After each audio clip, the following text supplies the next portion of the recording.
Hop. Ouais, moi, pour moi, c'est parti, c'est bon. C'est bon? D'accord, ok. Donc, je pense que comme c'est toi qui l'enregistre, et c'est toi qui va stocker le-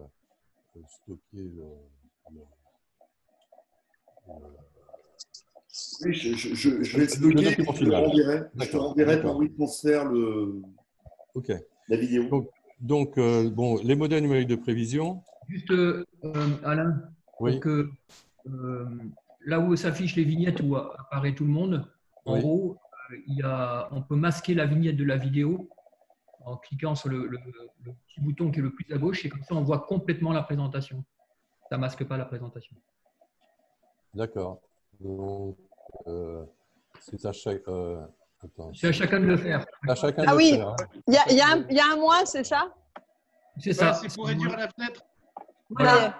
Comme ça on voit complètement la présentation. Et on voit qui est-ce qui parle parce que ça s'affiche. Formidable. D'accord, d'accord. Ok, tout le monde est prêt? C'est bon. C'est bon. Ok. Donc, l'arrivée vous allez voir que l'arrivée des modèles numériques de prévision a été une vraie révolution pour la météo et pour, en fin de compte, l'appréhension des phénomènes météorologiques. Hein. Donc,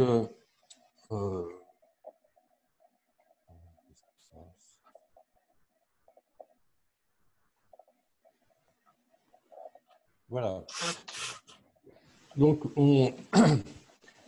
il est intéressant de voir que déjà dans les années, au début du XXe siècle, hein, un mathématicien Richardson avait... Vous m'entendez mal? Là, c'est mieux. Oui, c'est mieux. Oui. Donc, un mathématicien Richardson avait imaginé ce que pourrait être la météo du futur. Donc, il avait imaginé un découpage du globe en carrés de latitude, longitude, et affecté pour chacun de ces petits carrés des mathématiciens et des météorologues de manière à déterminer le temps dans ces petits carrés. Et en fin de compte, c'était quasiment un visionnaire, car c'est en fin de compte ce qui se passe actuellement au niveau des modèles numériques classiques. Alors, un modèle, c'est quoi? Un modèle, alors, est-ce que ma souris est active là? Vous la voyez ici, ma souris? Vous la voyez? Non. Non. Non. Non. Oui, on la voit, ça y est, Oui, ça y est. C'est bon. Vous la voyez. C'est OK. Vous la voyez. Donc, en fin de compte, la base de la modélisation, c'est de poser en quelque sorte une grille sur l'ensemble de la surface terrestre, d'élever ensuite cette grille en altitude et d'en faire en quelque sorte des cubes, hein, de manière à ce que l'ensemble, cette enveloppe recouvre l'intégralité de l'atmosphère. Et en fin de compte, on part du sol pour monter jusqu'à des altitudes de l'ordre de 70 voire 90 km. Donc, ce qu'on veut, c'est modéliser l'intégralité de l'atmosphère terrestre au travers de cette formalisation sous forme de cube. Et cette démarche n'a été possible qu'avec l'arrivée des supercalculateurs. Donc, on trouve dans les débuts des années 90, on a l'arrivée, je parle là des calculateurs de Météo France, mais c'est valable dans tous les grands services météorologiques mondiaux. On trouve donc l'arrivée du CRE 2. Alors, le CRE 2,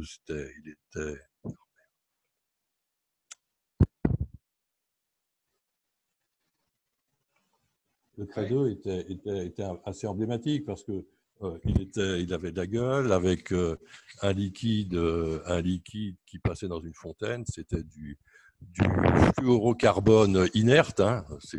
C'est pas de la chloroquine. Hein. Voilà. Donc c'était vraiment le premier outil, hein, qui a permis de commencer à travailler sur cette modélisation atmosphérique. Et pour ensuite arriver sur des machines bulles, hein, je repréciserai après, des machines bulles dans les années, en ce moment, à l'heure actuelle, et on va changer de calculateur à l'automne. Alors, pour vous faire toucher du doigt ce qu'est la modélisation numérique, je vais laisser la parole à un chercheur de Météo France, Jean-Marcel Piriou, qui, en fin de compte, explique, permet de vous faire toucher du doigt la complexité des travaux mis en œuvre pour arriver à modéliser l'ensemble de l'atmosphère. Normalement, ça marche.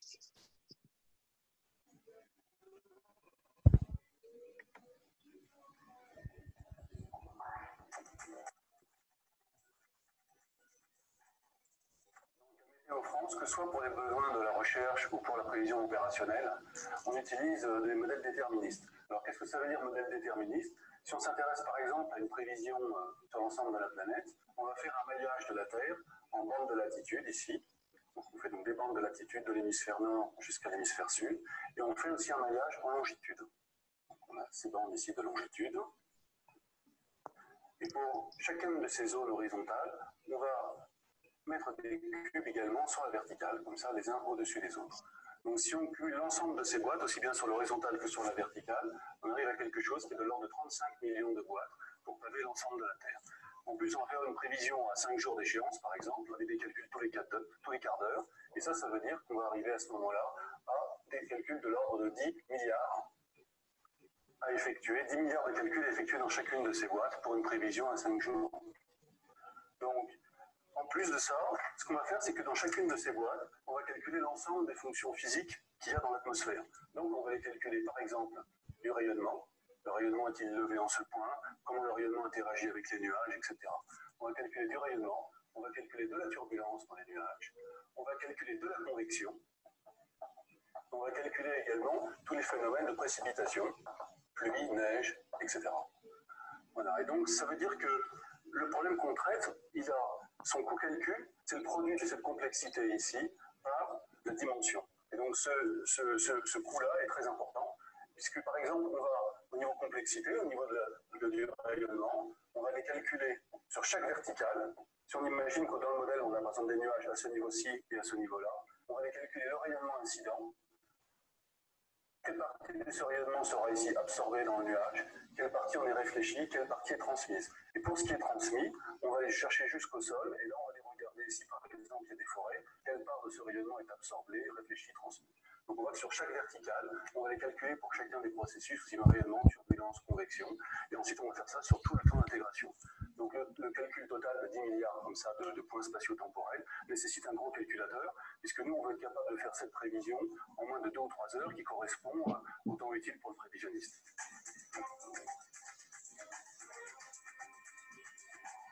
Donc sur cette animation du modèle arpège, on voit le résultat d'une prévision qui a tourné ce matin sur le supercalculateur. Et c'est une prévision déterministe. Et ce qu'on voit sur cette animation, c'est qu'avec ces modèles déterministes, on prévoit ici en nuances de gris l'évolution des nuages. Donc on a par exemple ici donc, des déplacements stratocumulus sur l'océan au large de l'Angola par exemple. Et on voit ici donc, en couleur de vert et de jaune toutes les précipitations qui ont été prévues par le modèle. Pour faire ce genre de calcul, on a dû d'une part intégrer au niveau observation un grand nombre de types d'observations différents. Par exemple, on intègre dans les 600 radiosondages par jour, on intègre aussi dedans 25 satellites et un nombre important d'autres types d'observations. Et donc à partir de ces observations, on fait donc un état initial de l'atmosphère, qu'on appelle la simulation. Et après, dans un deuxième temps, on fait donc cette prévision à 5 jours avec donc tous les ingrédients dont on parlait à l'instant. Voilà. Est-ce que tout le monde a bien entendu? Oui. Oui. Oui. Oui. Donc en effet, en quelques phrases, il a bien résumé ce qu'est la problématique de la prévision numérique.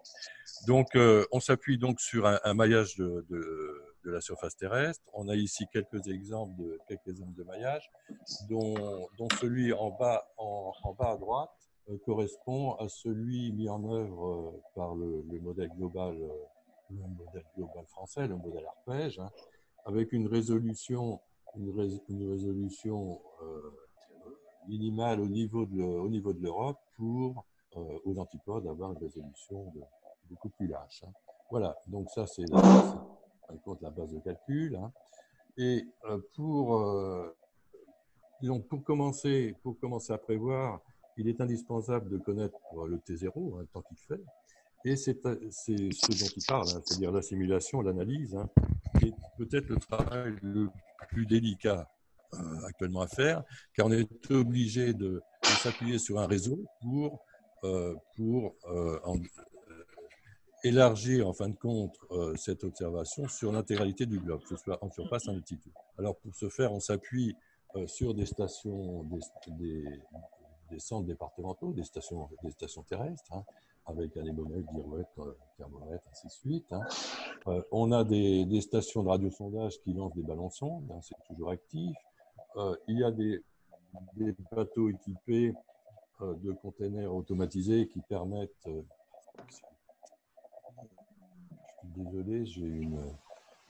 c'est la souris...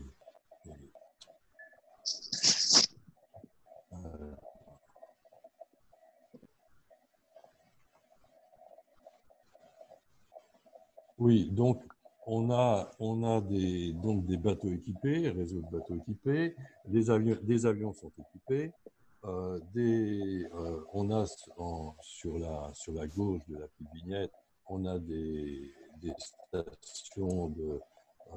stations à même de réceptionner des images radars, des phénomènes précipitants. On a des réseaux de stations automatiques, on a des bouées et un réseau de satellites, ce qui nous permet d'essayer de définir le temps présent. Alors, c'est une observation mondialisée qui a été mise en œuvre au fil des années, a commencé dans les années au milieu du siècle, hein, s'appuyant sur les réseaux existants. On est parti des Telex et autres, et puis on a été un des premiers services à utiliser l'Internet de manière à concentrer le plus possible les informations qui sont faites sur le globe en temps universel. Hein, c'est-à-dire une observation faite en Mongolie à 12 heures UTC, ben on est capable de la mettre, pas en concurrence, mais disons de traiter celle faite en Australie ou à Ploermel. Hein. Donc, des sites d'observation de surface, il y en a à peu près 11 000 sur le globe. Des sites de radiosondage dans lesquels on lance des ballons-sondes, il y en a à peu près 800 à 1000. Ensuite, on distingue aussi les lignes, les lignes aériennes, hein, 3000 bateaux, 3000 avions équipés et 700 navires. Mais qu'est-ce qu'on constate? On constate que, pour ce qui concerne les sites d'observation, l'Europe est extrêmement bien couverte avec une densité extrêmement forte, hein, de même qu'au niveau de l'Asie et puis de l'Australie. Par contre, sur mer, il n'y a quasiment rien. Bien sûr, puisqu'il n'y a pas d'observation là où il y a des îles. Ensuite, au niveau des sites de radiosondage, c'est pareil. Hein, toujours, les zones maritimes sont extrêmement dépourvues. Les avions, ils font toujours les mêmes lignes. Hein, la ligne Paris-New York, elle est bien renseignée. Et pour les navires, c'est un peu pareil. Donc, on constate une césure entre le nord et le sud, entre les zones terrestres et les zones maritimes. Et quand on a besoin de faire une analyse entre Cap-Vert et puis les Antilles, et quand sur cette zone-là, on a un malheureux navire qui a laissé une observation utilisable ou un avion, on voit que là, ce n'est pas évident d'appuyer la liste du temps zéro sur cette zone. Donc, pour ce faire, on utilise ce qu'on appelle le guess, la première échéance du modèle précédent, corrigé par les observations qu'on a obtenues, ce qui nous permet quand même d'avoir un continuum de prévision.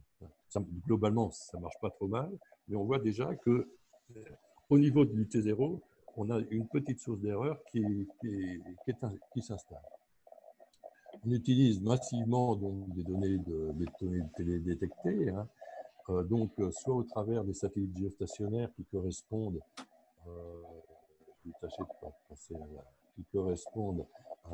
à l'orbite en bleu à 36 000 km de la Terre avec des satellites qui tournent à la même vitesse que la Terre. Hein. Et c'est de ces satellites-là qu'on obtient les images que vous voyez à l'antenne régulièrement. Des images donc satellites Météosat, Météosat pour les satellites gérés par l'Europe. Hein. Ensuite, il y a des satellites qui sont gérés par les Américains, qu'on appelle les GEUS, hein. Ensuite par les Chinois et par les Indiens. Voilà, globalement, la communauté de gestionnaires de satellites stationnaires et des satellites défilants qui défilent à des orbites de l'ordre de 800 à 900 km au-dessus de la Terre et qui couvre une grande, régulièrement plusieurs fois la Terre et qui donne des informations beaucoup plus précises. Alors, pour donc on disait, modélisation, puissance de calcul sont deux choses qui sont intimement liées, puisque même les modèles numériques de prévision développés par les services sont souvent utilisés comme benchmark pour les supercalculateurs. Alors, là, on va pas rentrer spécifiquement dans les chiffres, hein, mais actuellement, donc, on est parti donc, dans les années 90 du Cray 2 et on a des puissances. Alors, bon, si ça vous amuse, hein, les gigaflops, c'est des 10 puissance 9 opérations, les 10 flottants par seconde. Ensuite, on en est au pétaflop 10 puissance 15. Voilà, donc en gros, on est passé de 2 gigas à 20 pétaflops d'opérations par seconde. Et on va passer en 2021, à partir de l'automne, à 100. Qu'est-ce qu'on constate? On constate que tous les 4 ans, oui, 4 ans, voire 4-5 ans, on change de calculateur. Disons qu'on suit de très près l'évolution de la puissance de calcul de manière que chaque fois on puisse améliorer la prévision météorologique. Chaque fois on fait un saut qualitatif, hein, en termes de puissance de calcul et de possibilités au niveau des modèles prévisés. Là, on va multiplier par 5 notre capacité. C'est pas possible. Multiplier par 5 notre capacité, puisqu'on va passer de 20 pétaflops à 100 pétaflops en utilisant des machines bulles. Voilà. Donc,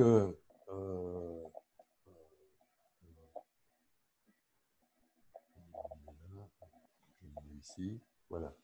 Donc, on est parti des années 90 de supercalculateurs en mode séquentiel, c'est-à-dire qu'on faisait une opération, ensuite l'opération d'après, ainsi de suite.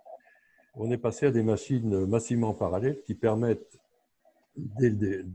d'avoir un code dès le départ dédié à une parisation de l'ensemble de la grande majorité des tâches, de manière à ce qu'on converge uniquement à la fin. Donc, il y a des milliers de sous-tâches qui convergent pour la résolution finale.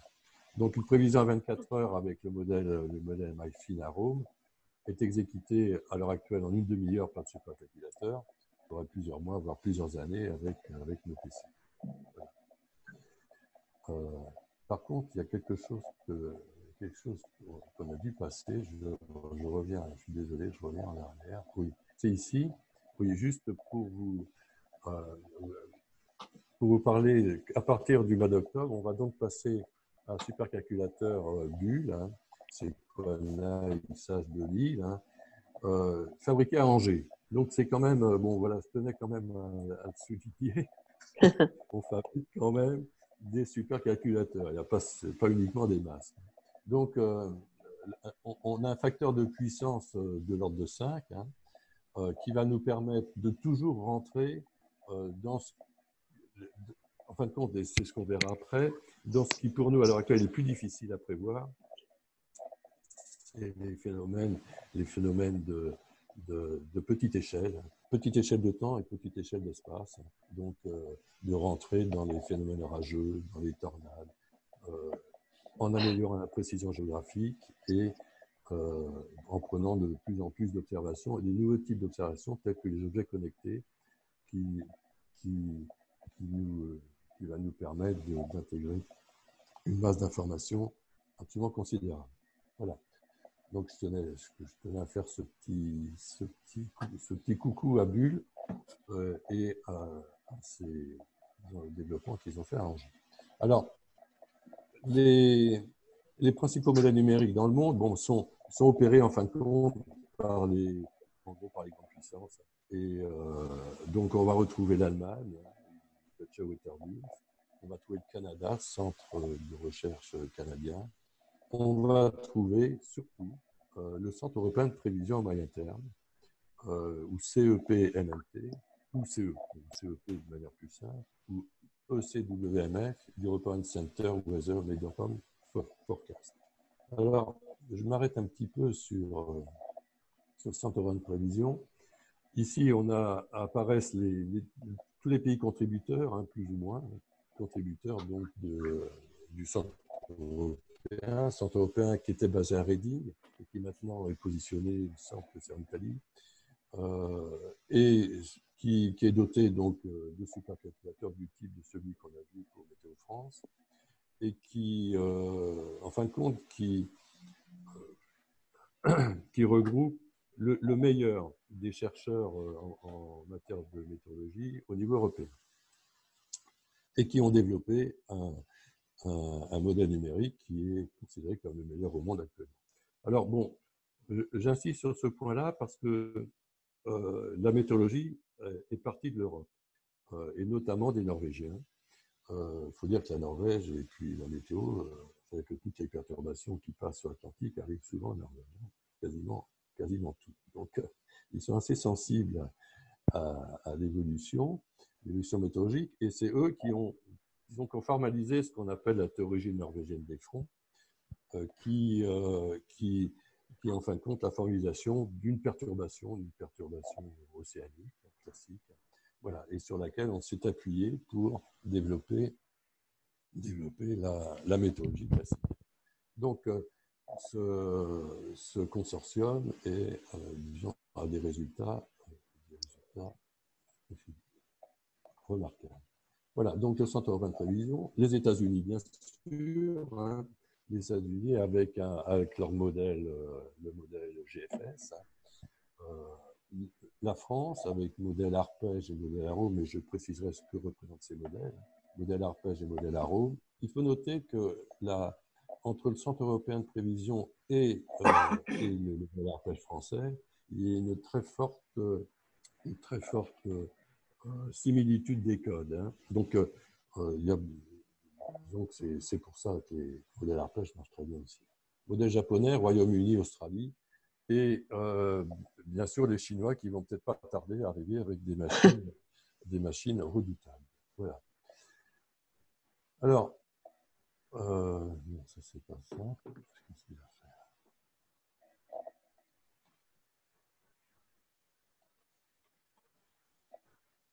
Je suis perdu. Qu'est-ce qu'il va faire?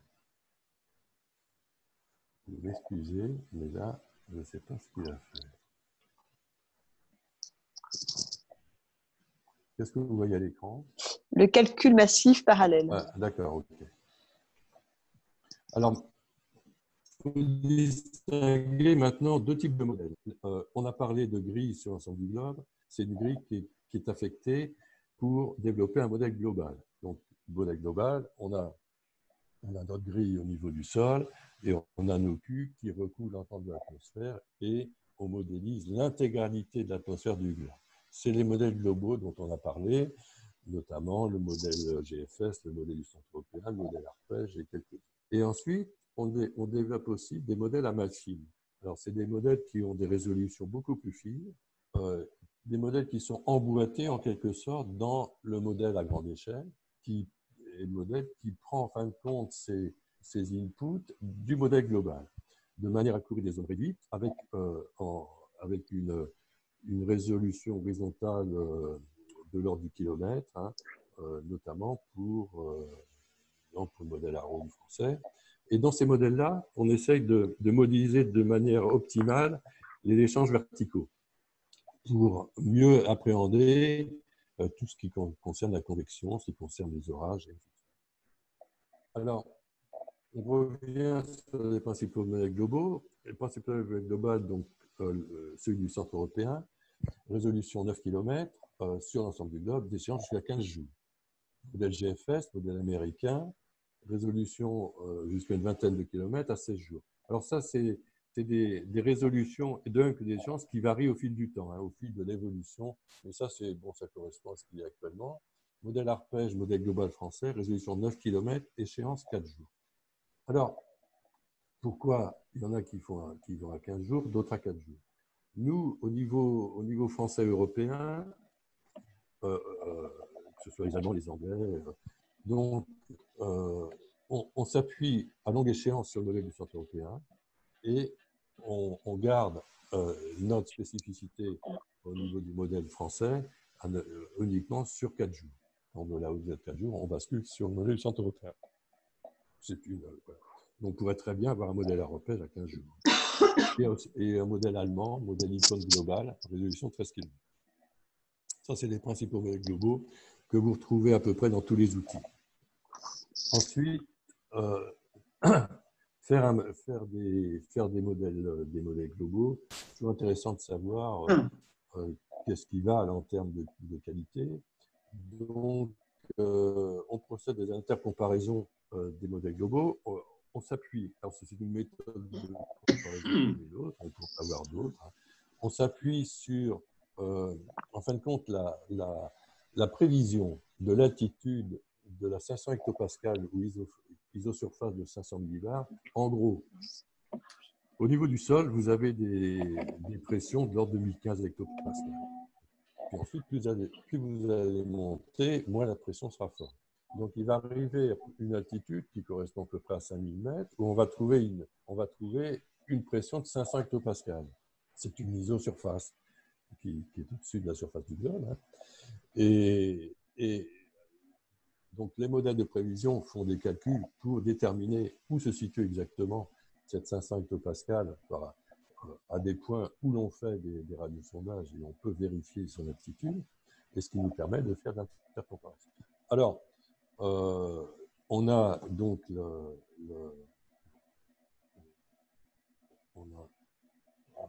j'ai pas le truc en bas, mais c'est pas grave.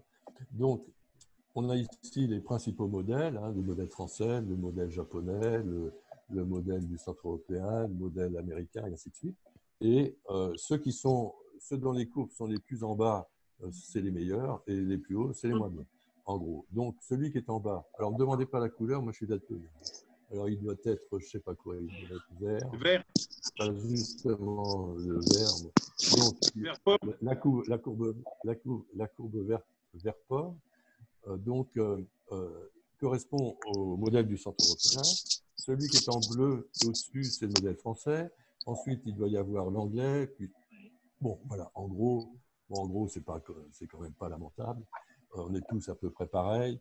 Surtout pour ce qui concerne les grands, et là on verra après, disons les grandes surfaces océaniques, tous les grands modèles globaux convergent maintenant en termes de qualité, parce que j'aurais tendance à dire que c'est relativement simple de faire une prévision sur l'eau, et surtout quand c'est une prévision de vent. Voilà. Par contre, dès qu'on arrive sur Terre, dès qu'on arrive dans des zones comme la Méditerranée, ça devient beaucoup plus compliqué. Donc, voilà, je le préciserai plus tard. Alors, ensuite, les modèles Amalfi. Alors, il y a un certain nombre de pays qui développent donc sur la base d'un modèle global, hein, qui développent donc des améliorations en termes de maille. Hein. Donc, pour ce qui concerne notre zone d'intérêt, qui est principalement le littoral français, jusqu'au sud jusqu'à peu près jusqu'à mi-Sardaigne, hein, on utilise donc le modèle Arrow, qui est un modèle Amalfi, un modèle haute définition, une résolution du kilomètre, avec une échéance à 12 jours, qui est un modèle qui est forcé par le modèle Arpey. Ensuite, on a toujours Arrow, mais une résolution 2 km 3, à échéance de 2 jours, et toujours forcé par Arpey. Ensuite, on a des modèles qui sont développés par des Européens, Irlande, qui s'appuient sur le modèle du CEP, mais qui ont des résolutions quand même qui restent quand même relativement importantes, 9 km, 6 km, et ainsi de suite. Pour résumer, si on veut faire simple, hein, sur les zones d'intérêt qu'on a, qui sont la Méditerranée, le modèle arpège est incontournable en termes de qualité. Le modèle Arrow pour vraiment le littoral, pour la très très courte échéance. Le modèle CEP ou GFS pour une vision grand large. Si on s'intéresse à une traversée de l'Atlantique, c'est très simple, GFS ou CEP, sachant que sur les grands domaines océaniques qui se ressemblent beaucoup, la détermination de l'alizé dans arpège et dans CEP n'est pas très sorcier. Donc, il n'y aura pas de divergence majeure. Voilà. Voilà un peu les deux pôles importants à bien voir, modèle global et modèle Amalfi. Alors, si on prend le cas de Météo France, donc, comme je le disais, on s'appuie sur ces trois modèles, modèle du CEP, modèle arpège, le modèle. Voilà. Et ce qui est intéressant de voir quand même, c'est prenons le cas du modèle du CEP, donc une résolution de 9 km sur le globe, 91 niveaux.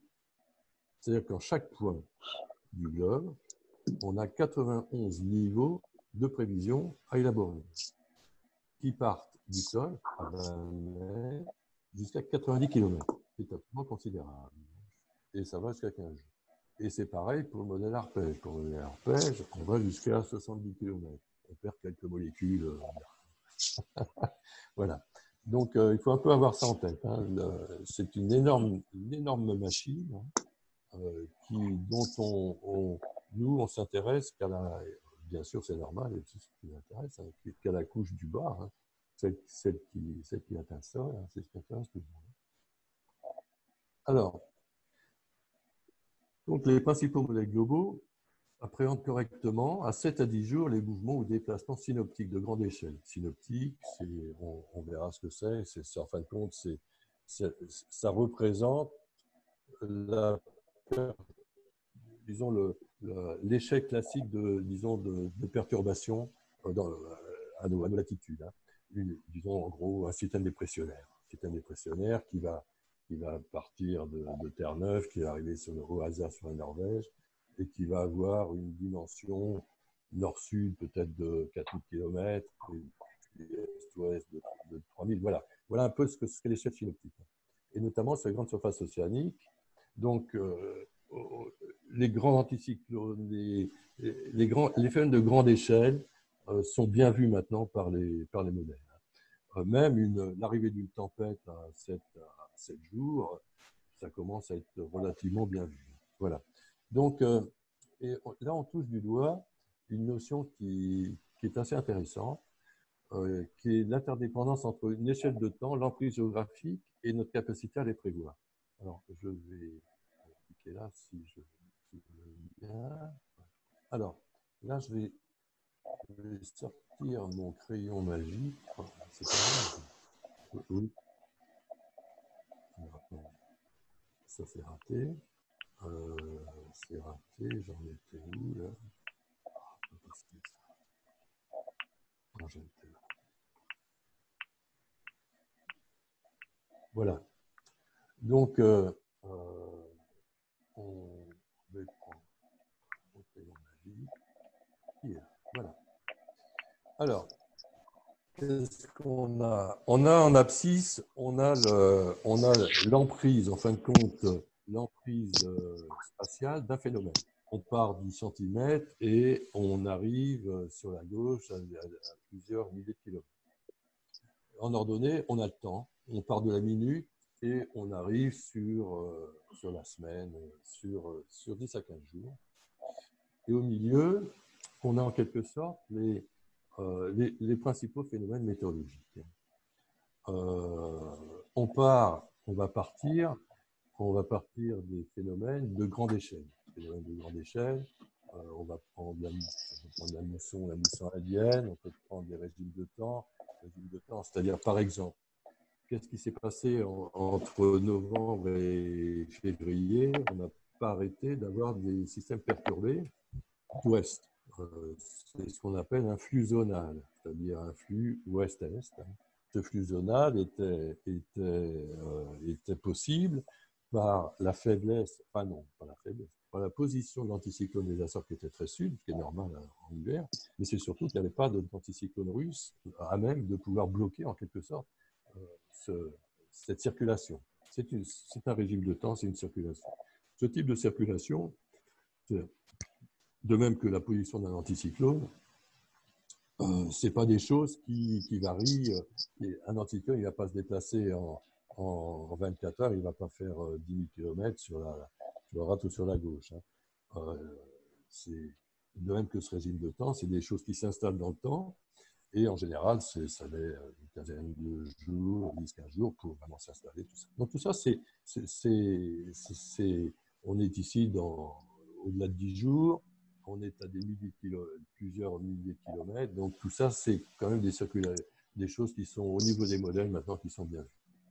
Ensuite, on va descendre, on va arriver à ce qu'on appelle les perturbations synoptiques. Donc on en a un peu parlé. Perturbation synoptique, c'est la perturbation classique qu'on a sur l'Atlantique Nord, qui a des emprises de plusieurs milliers de kilomètres et qui a une durée de vie de l'ordre de 10 jours. Voilà. Donc, oui, là, on est en perturbation synoptique, c'est ça, on est dans cette zone-là. Ensuite, on va arriver sur les vents régionaux.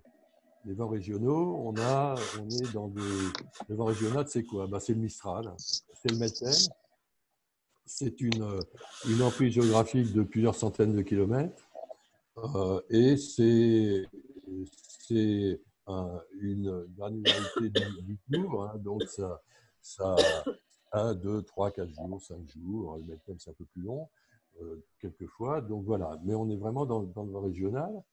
Et cette capacité à l'appréhender correspond tout à fait à nos capacités actuelles. Alors là, je vais tirer un trait. Je vais tirer un trait ici.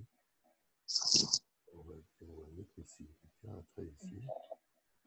Ici, comme ça. Là. Les orages sont là. Et on va descendre. On va descendre plutôt ici. On descend. Voilà. En fin de compte, ce que j'ai formalisé ici correspond à notre capacité, en fin de compte, à notre capacité à prévoir. Quand, en dessous donc des vents régionaux, on va parler des lignes de grains, qui ont des emprises de 10, 20, 30 km. Ça peut être aussi lié à une perturbation synoptique. Enfin, voilà. Donc là, on est dans des durées de vie de plusieurs heures. Puis ensuite, on va tomber ici. Ce qui est marqué en dessous, c'était les orages isolés. Alors, les orages isolés, on est au niveau du temps, on est dans l'heure. Au niveau de l'emprise, on est en dessous du kilomètre. On est, voilà, donc, en concernant les orages, actuellement, on est incapable de dire précisément qu'on aura un orage à telle heure, à tel endroit, pour une prévision à 24 heures. On pourra peut-être le dire 1 heure avant. Mais 1 heure avant, ce n'est pas très, très utile. Alors, ce qu'on dit, c'est que la situation est orageuse sur une zone. À ce moment-là, on résout le problème en fin de compte, en minimisant en quelque sorte. Pour les tornades, c'est pareil. Pour les tornades, la durée d'une tornade, c'est 20 minutes, en gros, 20 minutes, un quart d'heure. Et l'emprise, c'est 50 à 100 mètres à peu près. C'est pareil. On est incapable de dire qu'à tel endroit, précisément à telle heure, il y aura une tornade. Par contre, on pourra dire que c'est une situation favorable au développement de tornades. Voilà. Donc, on a bien, en fin de compte, ici, tout ça, c'est, disons, on peut dire que c'est des phénomènes qui sont de mieux en mieux appréhendés et sur lesquels on ne sommes pas trop. Et par contre, tout ce qui correspond à cette zone-là, la zone qui est ici, c'est tout ce pourquoi il faut qu'on progresse.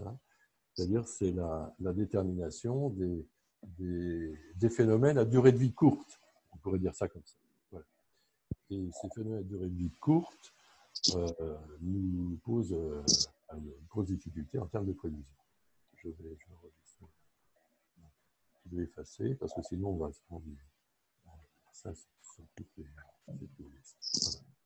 Donc c'était utile de faire ce petit aparté. Ouais, très bien. Là, je vais revenir, si je veux bien. Voilà. Alors, comme je le disais, faire des prévisions sur des grandes surfaces océaniques est relativement plus facile que sur Terre. Hein, en effet, donc, avec le coefficient de frottement, on a l'eau de manière générale, une réponse qui est assez unique, hein, que sur des zones influencées par phénomènes locaux, qui est le cas de la Méditerranée. La Méditerranée, c'est en fin de compte une marmite, hein, avec à côté un plateau espagnol à 800 mètres, la chaîne alpine, avec une ressource considérable de chaleur provenant du Maghreb, hein, des températures d'eau très chaudes en été. Disons que en effet, c'est une vraie marmite qui en fait compte la juxtaposition et l'union de phénomènes locaux. C'est pour ça que sur les grandes surfaces, OK pour les modèles globaux, pas de problème, GFS, CEP. Mais en Basque-Méditerranée, il faut prendre des modèles quand même à mal plus fines, hein, modèle arpège, modèle arôme, pour essayer d'accrocher, en fin de compte, les phénomènes locaux. Voilà. Donc, sur le bassin méditerranéen, il est souvent nécessaire d'attendre 24-48 heures pour obtenir une prévision locale fiable. Bon, Jean-Christophe en sait mieux que moi, hein, sur prévoir le temps, même pour une régate en rade de Toulon, bah, des fois, le matin pour l'après-midi, on s'arrache les cheveux d'ailleurs. C'est pour ça que j'en ai plus beaucoup. Voilà. Voilà. Donc,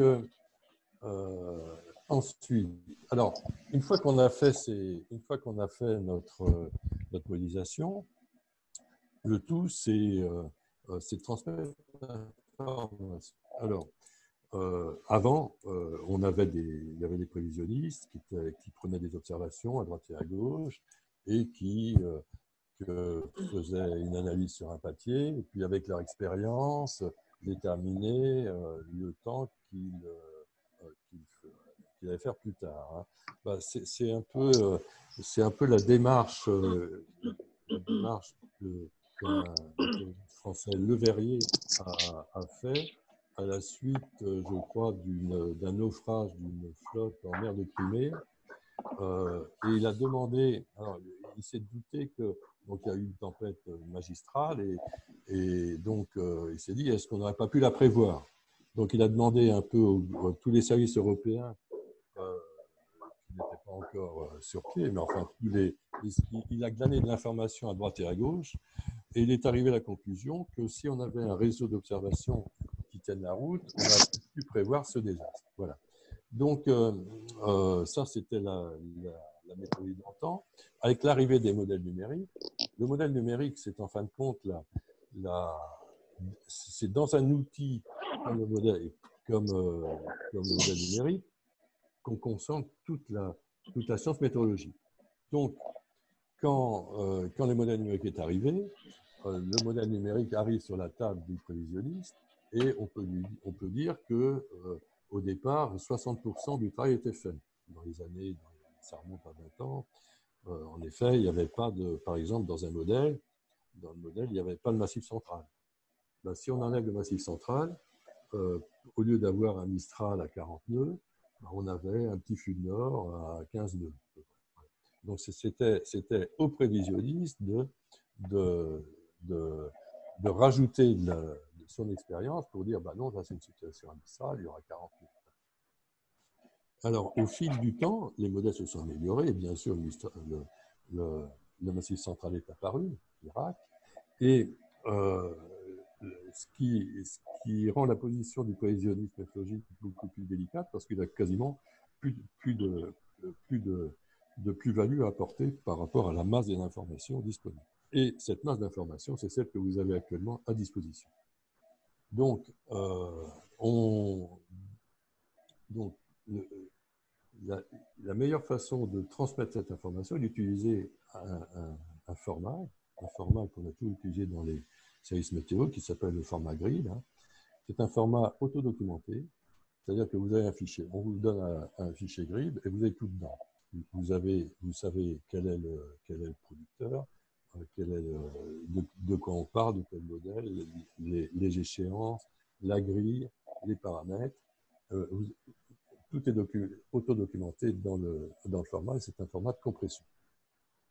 Alors, dans les années 90, on a travaillé pour le Vendée Globe 92-93 et on s'est dit, tiens, ça ne serait pas idiot d'envoyer des fichiers au bateau de manière à pouvoir, un peu leur retour, hein, et pouvoir maintenant, et avoir sur un écran, sur un fond cartographique, hein, avoir un champ de vent. Donc, on s'est associé avec Inmarsat, on s'est associé avec Informatique MR, comité de course, et on a développé donc le projet Neptune, qui est d'envoyer ces fichiers gris sur l'ensemble du globe, après le réseau Inmarsat, sur les coureurs. Donc, on a fait des formations avec les coureurs du Vendée Globe, Isabelle Autissier, il y avait Daël Gillard, enfin, il y avait toute cette équipe-là.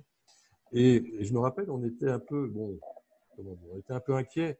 On se disait, est-ce que c'est justifié de l'envoyer de l'information, c'était déjà 15 jours, hein, l'information sans que ce soit validé par un prévisionniste.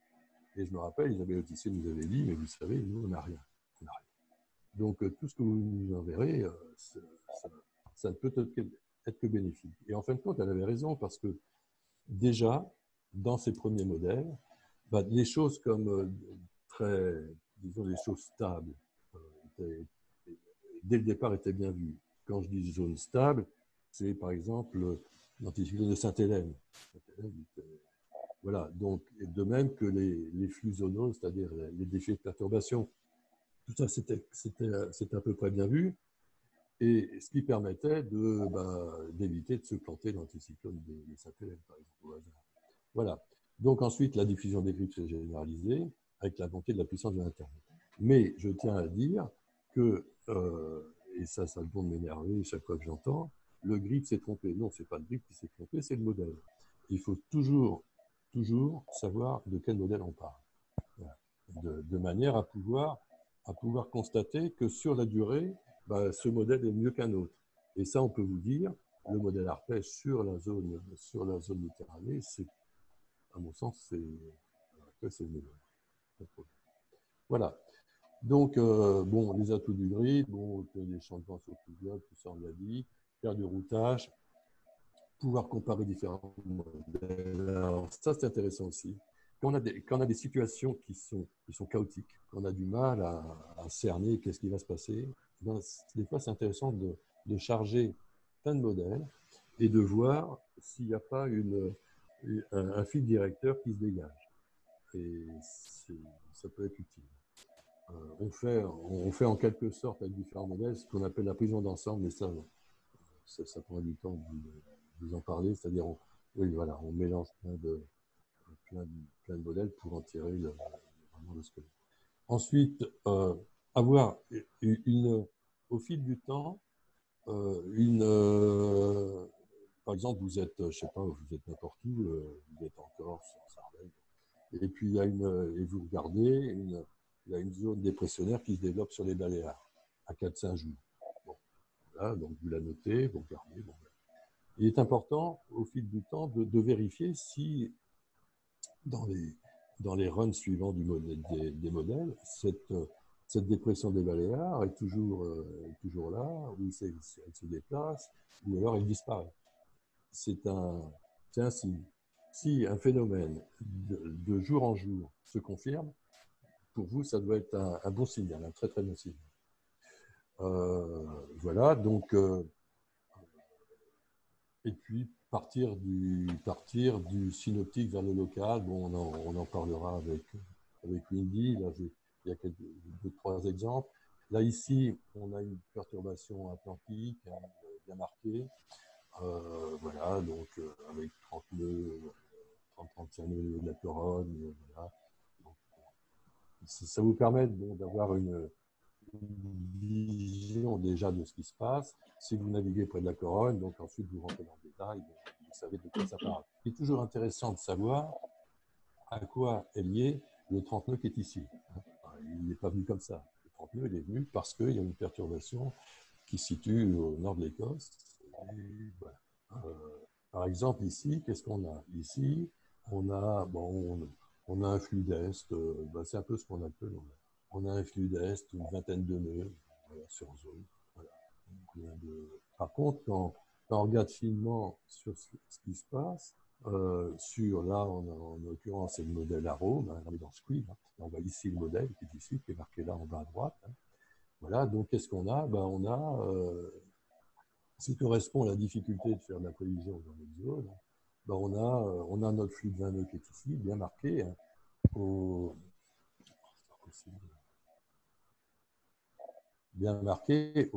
sud de latitude de Gien. Et à notre niveau, au niveau de la rade, on a une dizaine de nœuds d'est. Mais j'ai des exemples encore plus frappants de la pertinence du modèle dans certaines situations. Voilà, donc on note une amélioration, mais vraiment continue des modèles numériques. Hein, et on en veut pour preuve, c'est quasiment une démonstration. Les records sans cesse battus dans des globes, trophées Jules Verne, ainsi de suite.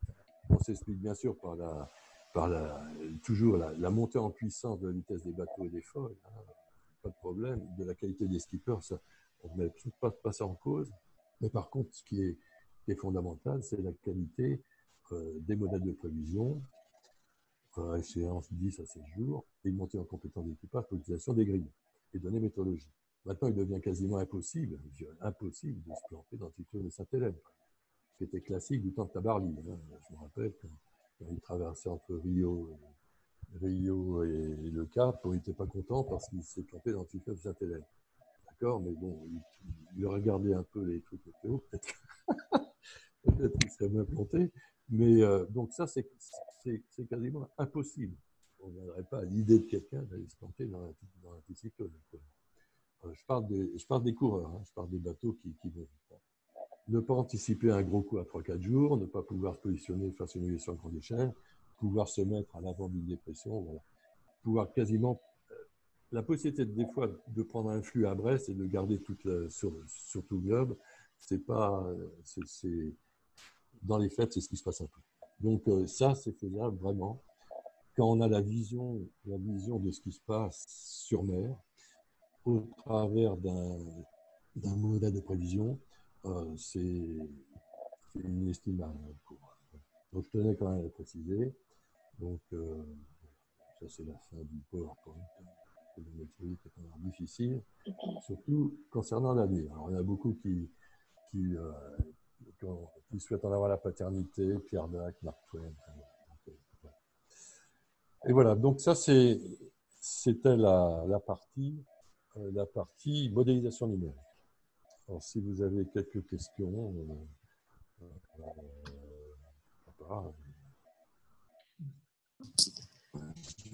vous écoute au cas où. Très intéressant. C'est super.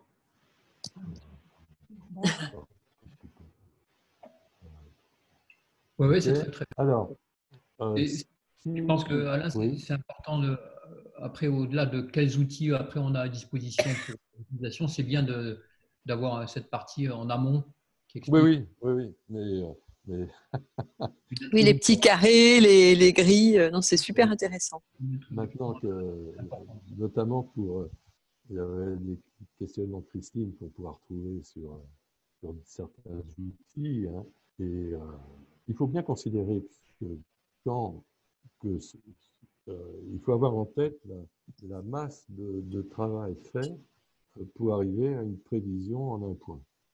Et ce travail, il est considérable. Donc, disons, ça permet d'illustrer.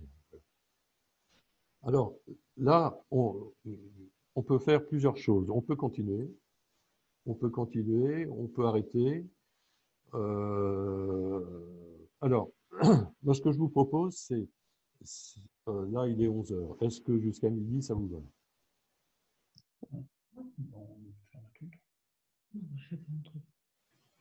Pardon? Oui, c'est bon pour moi. Oui, moi aussi, c'est bon, ok. D'accord. Moi aussi.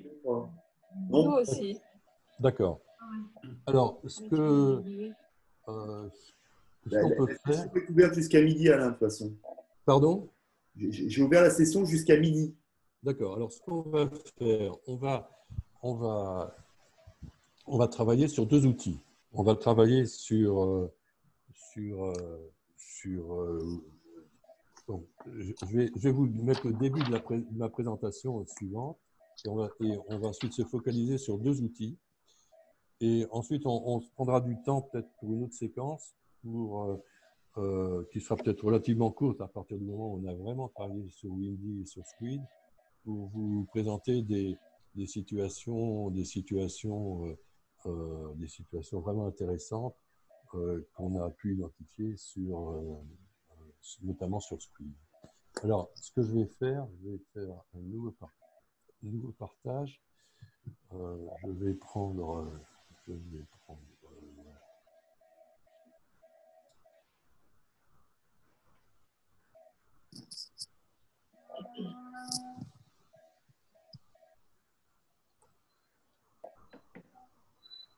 alors, l'information météo à terre et ou en mer, donc ce qui est la suite. Hein. Donc, à l'image, j'ai pas l'image en phase avec ton discours. Ah, voilà. C'est bon. C'est bon? Oui, c'est bon. Donc, la configuration matérielle, c'est une connexion à terre, une connexion Internet, bien sûr, PC plus tablette. En mer, bon, on va parler de VHF parce qu'il faut parler de VHF, mais je vous dirais franchement que maintenant, j'écoute plus tellement la VHF, sauf vraiment en période de BMS. Réception Navtex, oui, pourquoi pas. Mais ensuite, réception 3 ou 4G, alors smartphone en mode modem et un PC et tablette. À mon sens, la configuration la meilleure à bord, c'est le smartphone en mode modem et le PC. Bon, la tablette, bien sûr, c'est pas gênant. Pourquoi le PC? Parce que il y a un confort de travail avec le PC qui est remarquable. Voilà. Donc, on est tranquille et puis Ensuite, c'est plus anecdotique. La BLU plus modem, Iridium Go. Bon, là, ça intéresse plus, je pense, Aimé, mais comme il ne peut pas parler, donc… non, enfin, de toute façon, je n'ai pas beaucoup de compétences sur les connexions Iridium Go. Voilà, donc je discuterai avec lui directement. Voilà. Cette configuration Iridium Go, bon, pour la Méditerranée, c'est pas très utile. Pas très utile. Pourquoi? Parce que quand on a besoin d'avoir une vision à 24, 48, 72 heures pour une traversée. 72 heures, c'est le max, hein, en gros. Donc, voilà. Et quand on se fait si on a bien calé sa prévision sur les 24, 48 heures, voire 72, en général, ça marche pas. Alors, bon, là, faire sa météo, tout ça c'est le barreau. Hein. Le barreau, c'est important d'avoir quand même un œil sur le baromètre. Hein. Les variations brutales du barreau, c'est toujours un signe. Hein. Et en général, c'est souvent pas un très bon signe. Donc, il faut quand même toujours avoir l'œil sur le barreau. De toute façon, il faut toujours un bateau prêt à partir au plus vite. Alors, le plan classique, c'est Windy. Alors, deux outils de traitement des données, du grid, hein, dont on a parlé, Windy et Squid. C'est tout. Moi, j'utilise plus rien d'autre, hein, uniquement ces deux outils-là. Et quelques outils indispensables. Infoclimat qui donne des observations en temps réel, Météox qui donne de l'imagerie radar floue, bien que Windy maintenant fasse quasiment la même chose en mieux. Et surtout un modèle de vague, Mark Ifremer, qui est, à mon sens, remarquable. Et puis, bon, Estoflex, enfin tout ça, j'en parlerai. Donc, en fin de compte, ma présentation, elle va s'arrêter là. Et on va maintenant travailler directement sur Windy et Squid. Hein. D'accord? Donc, Windy, avant c'était WindyT, maintenant c'est windy.com. Hein. Donc, ils ont fait un travail absolument remarquable. Parce que ils ont réussi à prendre un modèle et à restituer la dynamique disons des flux sur l'ensemble du globe de manière absolument remarquable, très pédagogique, très compréhensible pour tout le monde. Et c'est l'intégralité, en fin de compte. Donc, ils reçoivent le grid de métaux francs des Anglais, des Américains, et ils traitent l'ensemble de l'information. C'est-à-dire que tous les paramètres qu'ils reçoivent, vous pouvez les visualiser. On verra ça. Vous pouvez les visualiser au sol, mais aussi en altitude. Bon, en altitude, ça intéresse plus un météorologiste qu'un autre. Mais ils explorent l'intégralité de la boule que vous avez vue au départ. Hein. C'est l'intégralité de la boule qui présente. Donc, c'est un outil absolument excellent et qui supplante tous les autres. C'est pour ça que maintenant, je ne parle plus que de lui. Qui supplante tous les autres qui étaient avant, qui donnaient des bribes d'informations à droite et à gauche. Bon, par contre, c'est un outil qui n'est pas adapté pour faire du routage. Et c'est un outil qui n'est pas non plus adapté à une vision très locale et très fine. Donc, c'est un très bon outil pour avoir une vision large de très bonne qualité en comparant avec différents modèles, mais ce n'est pas la peine d'utiliser pour du très très fin. Alors maintenant, je vais changer, voir si ça marche. Alors normalement, je dois avoir Windy quelque part. Bien sûr, il n'y est pas. Il n'y est pas, donc je vais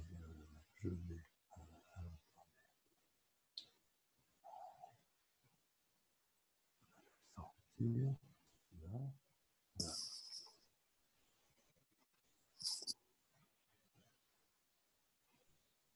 Voilà. Voilà.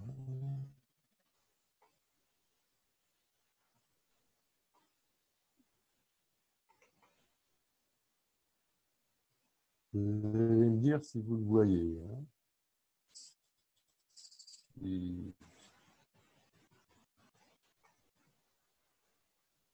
Tu cherches à changer de diaporama, là? Qu'est-ce que tu fais là? Oui, là, est-ce que vous le voyez là? Non, pour l'instant, on ne voit pas grand-chose. Non, on voit juste. Non, tu es toujours sous Windy, là. Oui, mais là, qu'est-ce que vous avez à l'écran? À l'écran, on a PowerPoint. Ah, d'accord, donc c'est pas ça. Alors attends.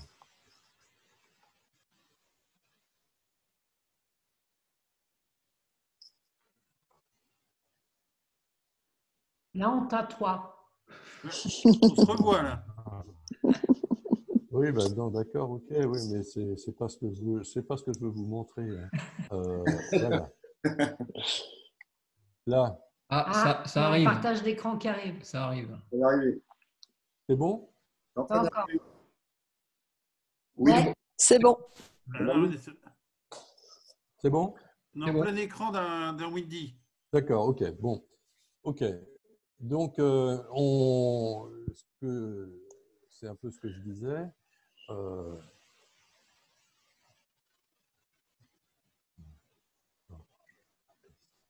Voilà. Donc, ça, c'est l'écran classique de Windy.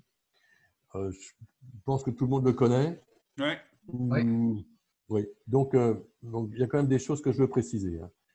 Il est quasiment, je dirais presque obligatoire, hein, de mettre le champ de pression sous forme isobarique, de manière à ce qu'on ait toujours en tête de quoi on parle, des phénomènes de quoi on parle. Et je me rappelle, il y avait une présentation de voile qu'on avait vue, et c'était la fille qui faisait ça ne voyait pas, elle ne semblait pas avoir l'intérêt d'avoir systématiquement affiché le champ de pression. Donc, le champ de pression est indispensable. Ici, qu'est-ce qu'on a? On a le champ de vent avec une possibilité de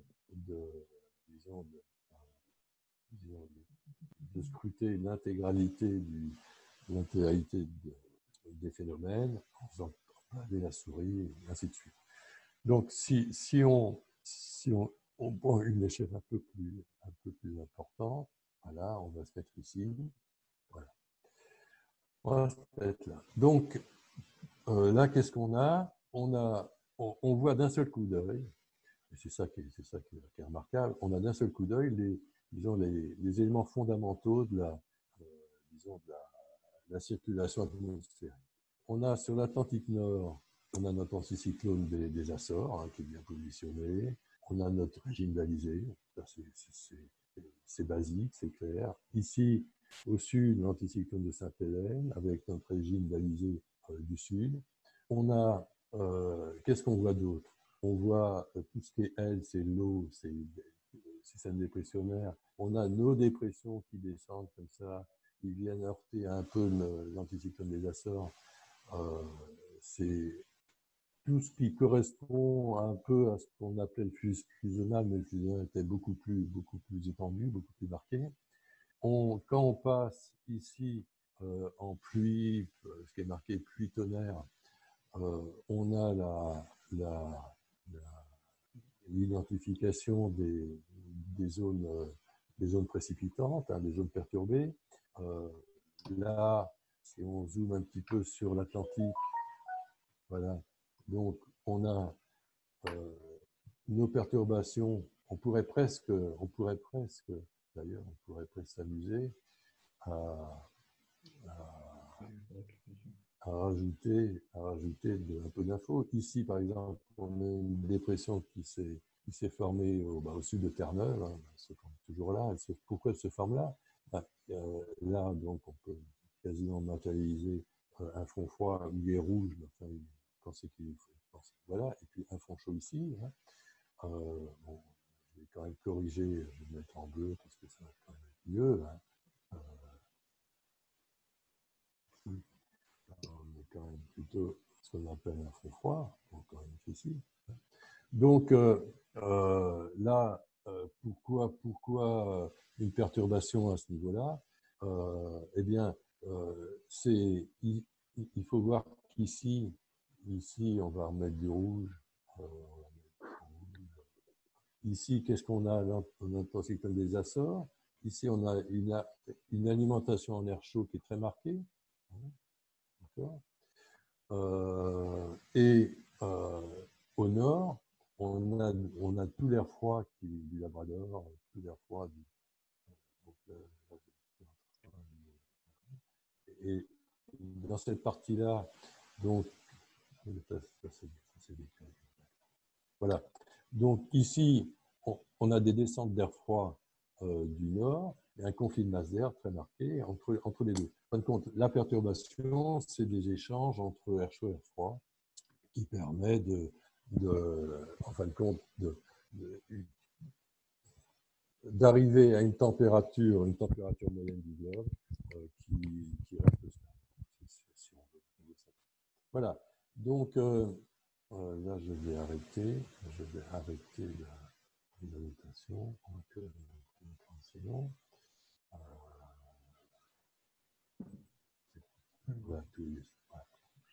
Voilà. Donc, oui. Voilà. Windy est payant ou gratuit? C'est gratuit, c'est totalement gratuit. Hein. Non, c'est remarquable. Parce que j'ai vu qu'il y avait l'option professionnelle, non, mais en étant gratuit, tu as largement d'options là, pour pouvoir t'informer. Ah oui, je connais pas la version pro. Alors, je ne sais pas si la version... Oui. Non.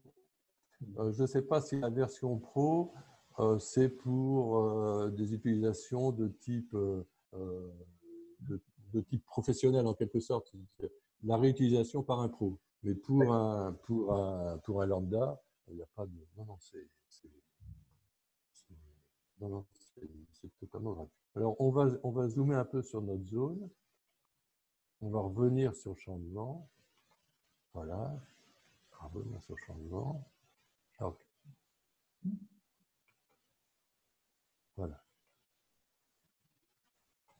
Donc, on a là, on est en bas, on a le temps. Hein. Donc là, on est mardi 21. On a un système dépressionnaire sur sur le centre du bassin, avec un flux d'est relativement marqué entre ces continents.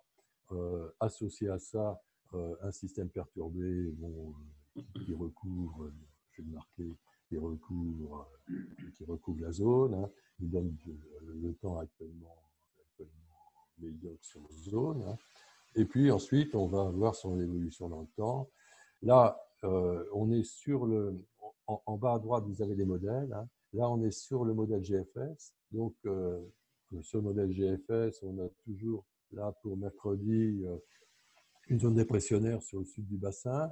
Si on bascule sur le centre européen, qu'est-ce qu'on a? C'est à peu près pareil. Donc, on voit que les deux grands modèles sont à peu près d'accord en termes de configuration.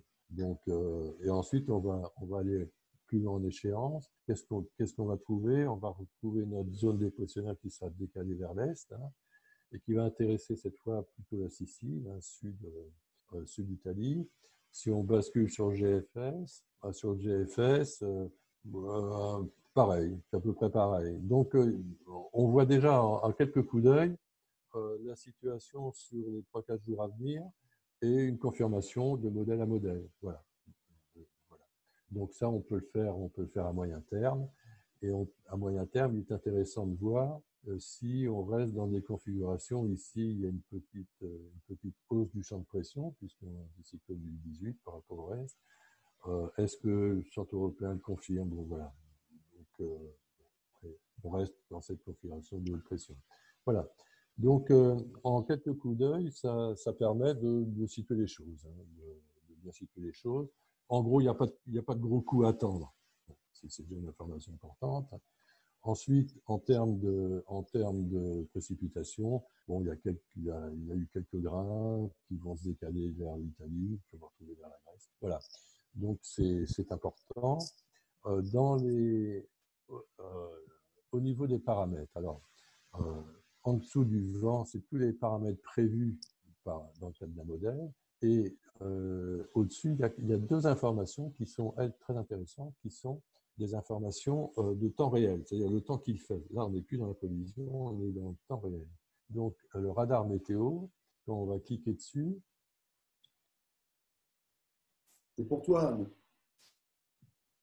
Oui, merci. Voilà. Voilà. Donc, non, mais c'est... Bon, et j'avais voilà. une petite question, mais je ne vais pas t'interrompre. Quels sont les signes? Je ne sais pas si tu m'entends. Oui, j'entends.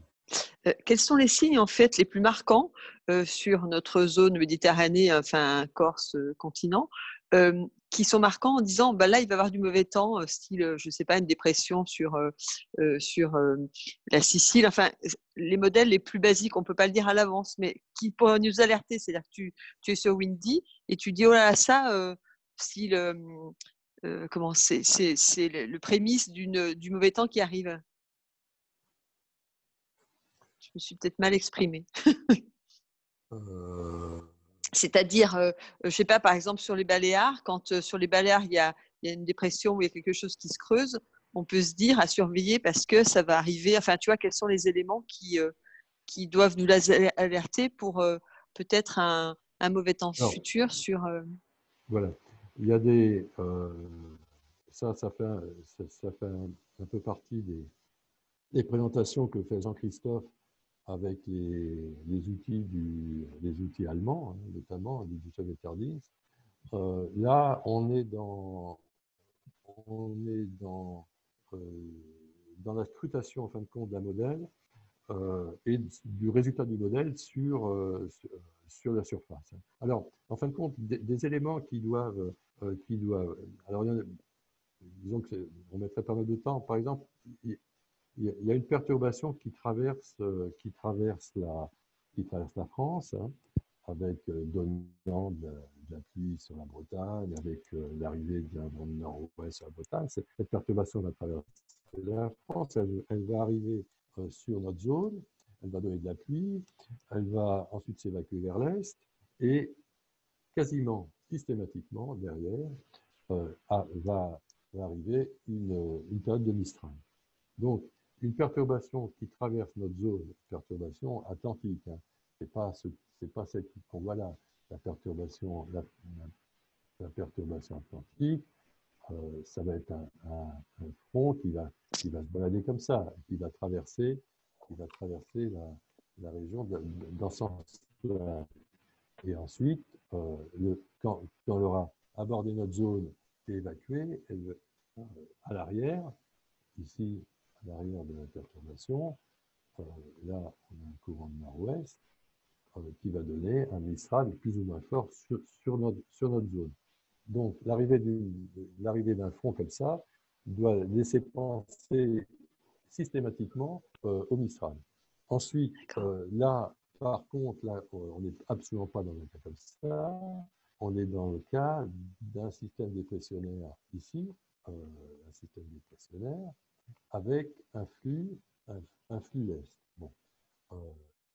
Là, ce flux d'est, il va donner des fortes pluies sur Roussillon, enfin dans toute cette zone.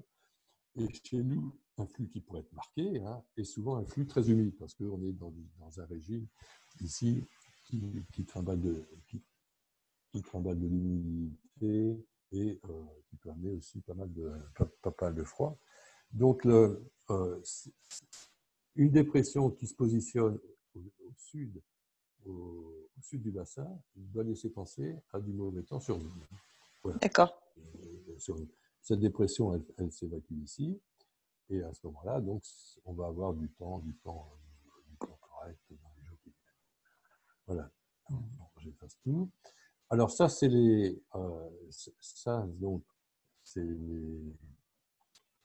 voilà. Là, on va zoomer sur notre zone.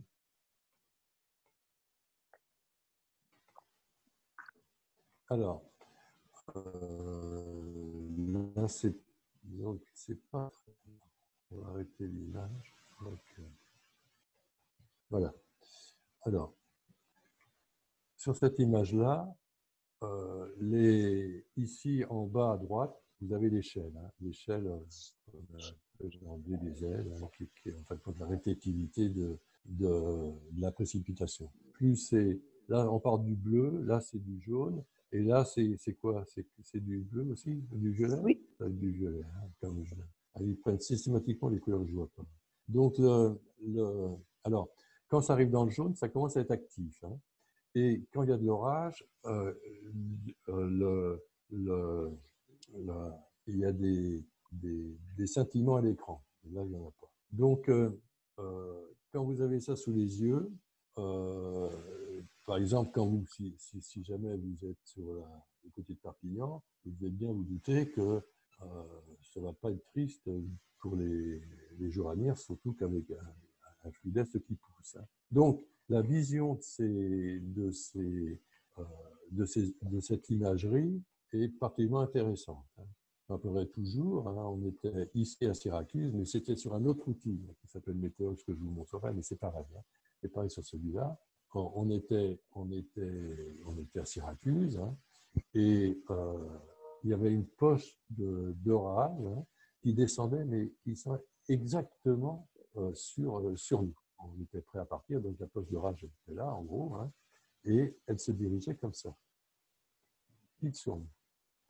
Donc, on comptait partir vers 10 heures. On était en flottille, et puis donc je jette un œil sur Météox, mais c'est pareil, et je vois cette. Là, on est dans l'observation, on n'est pas dans la prévision, on est dans l'observation. Et donc, je vois cet aiguillon orageux, donc je leur dis, on va attendre tant que ça arrive, ça va arriver vers midi. Donc, ils faisaient un temps de curé, un soleil, je commençais à être un peu inquiet, et à midi, ça commençait à avoir un peu de vent, ça commençait à se couvrir, et puis ça a bien pété, on est parti après. Donc, c'est vraiment c'est vraiment l'intérêt, disons, de penser à jeter un œil de temps en temps sur les évolutions pluvieuses, voire orageuses. Et ça, on peut le faire. Pas partout, mais on peut le faire sur les zones couvertes par les radars météorologiques. Donc, et ça, on peut faire ça en Corse, on peut faire où on veut. Et je me rappelle des séances en Corse, c'était l'été dernier. C'était l'été dernier. C'était un retour de Corse. Je me rappelle, il y avait du là. Et c'était Xavier Quesnay qui était. Alors moi, j'étais à Girolata. Et Xavier Quesnay, il y avait un gros épisode orageux ici. Et il a vraiment géré l'épisode orageux pour partir au bon moment. Donc, l'utilisation de cette imagerie, notamment cette imagerie radar, est particulièrement intéressante. On a besoin par exemple, de partir. Et en cas de... Alors, ce qui est dommage, c'est qu'il n'y a pas de... Je n'ai pas d'orage ça me met sous la dent. Je voudrais vous montrer comment il réagit pour les orages. Et il crépite. Il crépite. C'est assez amusant. Mais voilà.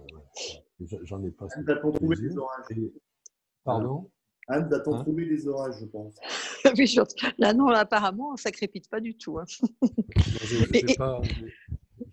Il se moque de moi. Et donc, voilà, en fait, Pardon.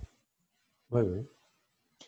Quand tu vois donc ta boule orageuse qui est susceptible d'arriver sur toi, tout dépend si tu es bien sûr dans un port ou au mouillage, mais l'idée, c'est de partir avant qu'il n'arrive sur toi, forcément. Bah oui. Ah non. Ou alors, si tu es bien arrimé, tu sais que tu es dans un bon mouillage, tu attends qu'il passe, en fait. Bah, après, tout dépend. Soit tu restes sur place et tu le prends sur place parce que tu préfères le prendre parce que tu es bien. Soit tu es dans un port et oui, tu es au mouillage. Parle dans le micro, Alain, s'il te plaît. Oui, après, ça dépend de si tu considères t'es capable de le gérer en mer, tu le gères en mer. Soit tu pars avant parce que tu estimes que tu peux passer avant, et que tu attends de passer avant, soit tu attends qu'il passe. Nous, ce qu'on a fait, on était au mouillage, on était en rade de Syracuse, ça tient bien, il n'y a pas de problème. Donc on s'est pris 30 nœuds au mouillage, bon, il n'y avait rien d'exceptionnel. Et surtout, il n'y avait aucune mer. Il n'y avait aucune mer. D'accord. Et sinon, il y a un site qui est fait pour les avions et on voit bien que je vous montrerai. On voit le déplacement de la zone orageuse. Donc, on sait où elle va passer. Oui, vous l'avez montré, Jean-Christophe. Vous nous avez envoyé le lien cet été. Je m'en souviens. Voilà. Donc, on sait si les masses elles sont stationnaires ou si elles se déplacent avec un front. Et ça permet de les planquer ou d'aller l'esquiver, quoi. D'accord. Donc, en complément donc de l'observation des zones précipitantes, on a accès aux images satellites et sur l'ensemble du globe. Et donc là, ça rame un petit peu. Ça, c'est mon PC. Voilà. Donc, on a vraiment un panel d'outils absolument remarquable au travers de Windy. Par exemple, j'aime bien descendre ici, là. Là, on a, et encore là, c'est pas très formalisé, mais on distingue de façon assez nette la zone intertropicale de convergence qui est ici. Voilà. Donc, zone dans laquelle qu'on appelle le côté noir, dans laquelle se baladent des amas orageux. Voilà, donc ça, on distingue assez facilement. Et puis, quand on va remonter un peu plus nord, le système perturbé de l'Atlantique Nord. Donc, on voit que l'outil est vraiment complet. Bon, je propose qu'on arrête là maintenant ensuite, on peut vous parler, on peut parler de... bon, puisqu'on a parlé des orages, on a... Attendez, je vais mettre sur les orages. Voilà. il faut faire un peu attention sur la manipulation de ces sorties de modèles qui correspondent aux orages ou ce qu'on appelle la quai. Ce qui correspond aux orages, c'est quand même pas mal. Là, on a le Centre européen de prévision ou le modèle GFS. Hein. Bon, voilà, l'information est intéressante et à prendre en considération. On a aussi ce qu'on appelle l'index quai, qui est comment on pourrait résumer ça, c'est le potentiel de la masse d'air pour générer des mouvements verticaux très importants de type cumulonimbus et générer des orages. C'est à manipuler aussi un peu avec circonspection. Par exemple, ici, on peut considérer que la cape ne veut pas dire grand-chose. Voilà, donc, bon, je vous le signale comme ça. On peut restreindre son utilisation de Windy avec le vent. On peut utiliser les rafales. Et une chose dont on n'a pas parlé, c'est quand on parle du vent. Le vent que vous avez sous les yeux, c'est un vent modèle, hein, c'est un vent issu de la modélisation numérique. Hein. C'est un vent moyenné sur 10 minutes. Ça veut dire que quand on va parler d'un vent moyen de, je ne sais pas, je vais trouver, pas grand-chose, on va se mettre sous la dent. Si on va trouver ici. Quand on va parler ici, par exemple, d'un vent moyen de 39 nœuds, ça veut dire qu'il y aurait eu donc c'est un vent estimé moyenné sur 10 minutes. Ça veut dire qu'il y aura certainement eu des rafales à 50 nœuds et qu'il y aura eu des molles à 20-25 nœuds. Donc, il faut toujours avoir ça en tête. Nous, par exemple, le bateau s'est fait coucher par une rafale à 40 nœuds qui aura duré, ou à 35 nœuds, par exemple, qui aura duré, je ne sais pas moi, 10 secondes, 15 secondes. Là, ça a duré 10 minutes. Hein. Donc, il faut avoir ça en tête. Hein. Donc, alors, vous avez une évaluation des rafales ici. Bon, c'est assez intéressant. Ben là, c'est ce qu'on disait. Là, on parle de 50 000. 50 000. On peut rester avec un vent moyen. Il ne faut pas uniquement travailler les rafales. Ensuite, le pluie tonnerre. Bon, c'est ce qu'on a vu. Hein. Là, les zones orageuses. Et on peut aussi travailler un peu sur les nuages. Et avec ça, bon, ben, vous arrivez à vous faire une estimation assez précise et assez claire de la situation à venir. Voilà. Donc ça, c'est Windy. Maintenant, on va prendre un peu de temps pour parler de Squid. Donc, je vais tâcher de ne pas me planter.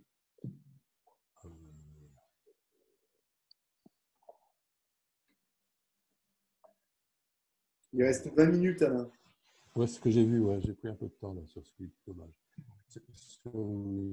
Alors, moi, j'aurais pu avoir cette... Je ne peux plus vous voir. Voilà. Voilà.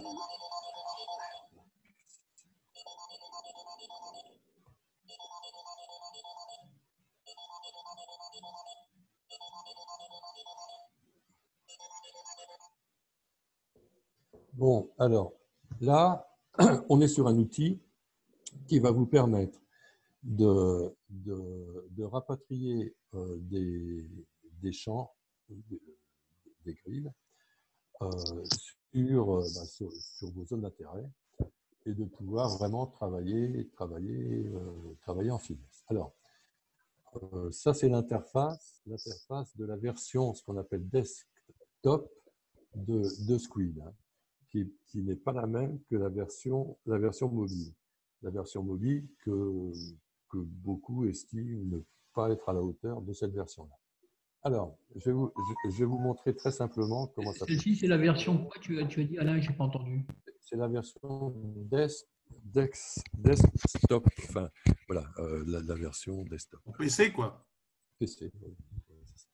Donc, bon, là, on a envie de travailler sur le bassin méditerranéen.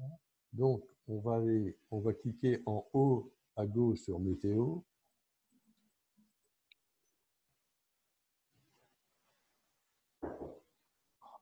décidé de m'emmerder. Attendez.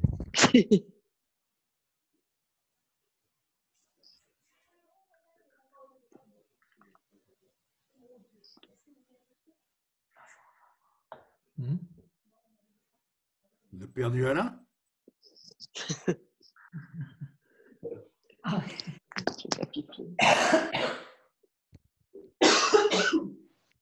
Christophe, Oui. le signe dont tu parlais pendant ce temps-là pour Alors, les je orages reprends. et les lignes. Ah, Je reprends.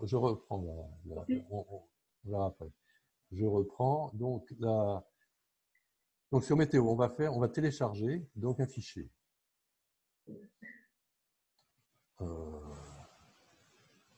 Voilà. Donc c'est pas ça. Bon, je vais faire autrement. Donc avec ma souris, avec le clic droit, je vais définir une zone. J'ai un problème de réponse là.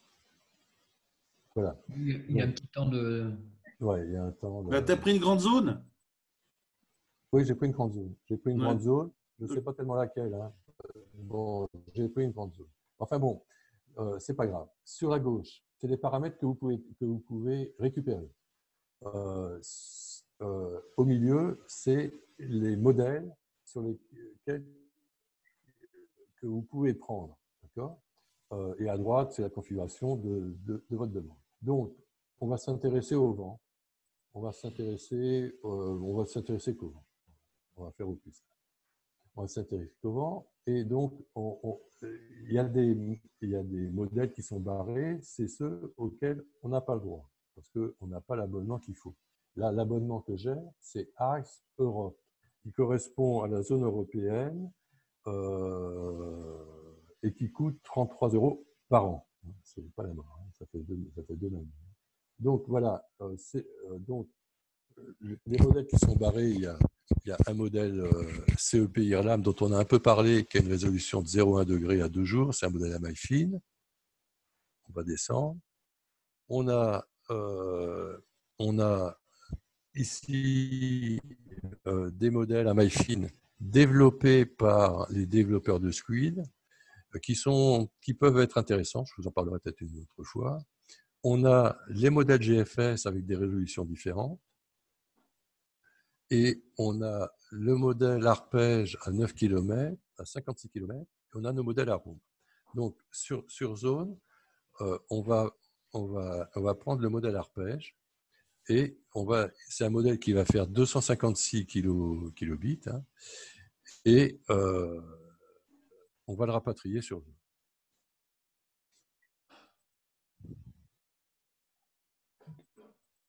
Voilà. Oui, il y avait une question? Non? Non, pas de question. oui, tout à l'heure, j'avais une question sur le site dont tu parlais pour récupérer les orages. Oui, alors c'est très simple, tu as de quoi noter sur un papier. Oui. Tu tapes sur Google TAF, TAF, Oui. LFTH, LFTH. et après, donc ça va être la météo de Toulon hier, Oui. et dans le bandeau du haut, tu as foudre. Oui, d'accord. Et après, si tu veux passer de pays en pays, tu verras, tu suis des petites flèches, et ça te donne les impacts et le déplacement des impacts. Ok, super. C'est des bulletins, c'est pour les aéronefs, c'est ce qui est envoyé aux avions. Oui, c'est les méthares, ok. Bon, là, la zone d'intérêt qu'on a rapatriée, donc c'est cette zone-là, c'est le modèle arpège. On a une représentation du vent. Alors, je pense que tout le monde connaît ce type de présentation. Là, c'est du vent de nord-nord-est pour 35 nœuds. Là, pour 30 nœuds. Nord-est, 30 nœuds. Là, on a 40 nœuds au niveau au nord de la Balagne. Hein, 30 nœuds. Et ensuite, on descend 25 nœuds, 20 nœuds. Et là, on a l'identification au sud, hein, au large de la Sardaigne, de notre zone dépressionnaire, avec un vent qui bascule à l'ouest. Voilà. Donc voilà le type d'information que vous pouvez traiter donc sur zone. et vous pouvez jouer sur la densité de l'information. Là, je vais en revenant sur le grid, on peut avoir une densité d'information plus importante, mais qui reste de toute façon dans la limite de la grille fournie par le modèle numérique. Donc, sur une situation de ce type-là, on peut lancer un routage. On va faire un routage sur zone. Ça peut être trop long. Donc là, bon, il y a un Oceanis 351. Ici, on met la polaire du bateau. Là, en facteur de polaire, ça veut dire est-ce que vous poussez votre bateau au maximum ou non. J'ai mis 80%. La route, on va faire une nouvelle route. Donc, on va faire un Toulon. Qu'est-ce qu'on va faire? On va faire un Toulon à Sinara, par exemple. Pardon, Alain, je pense qu'il y a un déphasage entre ton discours et l'image. Ouais. Oui. On est toujours sur l'option d'affichage du grid. Sur la granulométrie, la granularité de Squid. Oui. Ah oui. Et vous êtes, c'est tout. Et vous êtes là. Vous n'avez pas changé de. Non. Non. C'est arrivé 2-3 fois qu'il y a un retard à l'allumage, mais là, tu commençais un routage et on en est toujours dans la définition des mailles, quoi. Moi, je suis sur Windy. Non, je plaisante. On sort là, on sort. Et là, vous êtes où là? On est toujours sur ta granularité. Ah ouais, alors ça c'est emmerdant parce que c'est un peu dommage. C'est bizarre, alors là je sais pas quoi faire. C'est quand tu les envoies, ouais, quand tu nous les partages, hein, c'est ça qui. Bah, je les partage pas image par image. Hein. Non, mais c'est parce que tu as ouvert quelque chose qui est plus lourd, peut-être, et que ça. Ouais, c'est en train de mouliner. Voilà. Bon, voilà. Donc, on va peut-être arrêter là parce que, bon, on pourra y revenir plus tard. Bah oui, je ne sais plus quoi faire. Là, vous voyez rien. Là. Ça n'a pas changé, on est image figée depuis une bonne minute. Ah ouais, donc, okay. Alors, on va essayer. Alors, on va sortir. On va sortir de là. Voilà. Et là, qu'est-ce que vous avez là? Là, c'est toi. Et là, je vous vois là. Bon, je vais tâcher de. D'accord. Okay. Bon, je vais tâcher de faire un autre partage sur. Je sais quoi. Qu'est-ce que je vais vous montrer? Alors, attends. Je serais bien aller sur.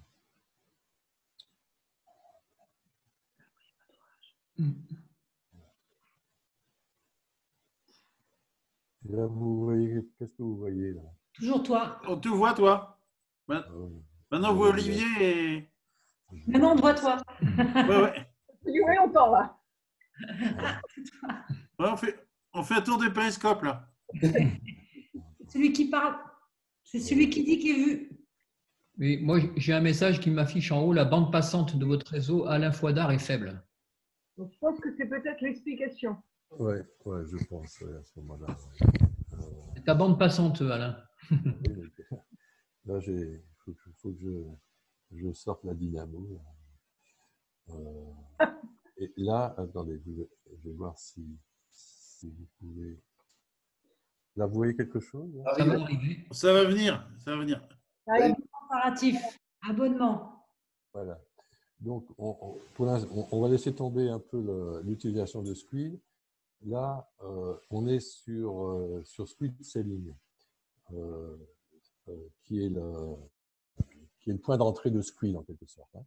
Donc, là, quand vous voulez charger Squid, moi je vous conseille sur PC de charger la version Squid Desktop, la version PC qui est à gauche. car c'est la plus, disons, la plus agréable à manipuler. Et on en a eu quelques exemples là. Partant de cette version-là, vous avez accès. Alors, vous avez accès à une version Ça, je suis pris en photo. Gratuite. Hein. J'ai reconnu. Ouais. Alors, attends. Oui, bah, d'ailleurs, je te vois aux humains. Voilà.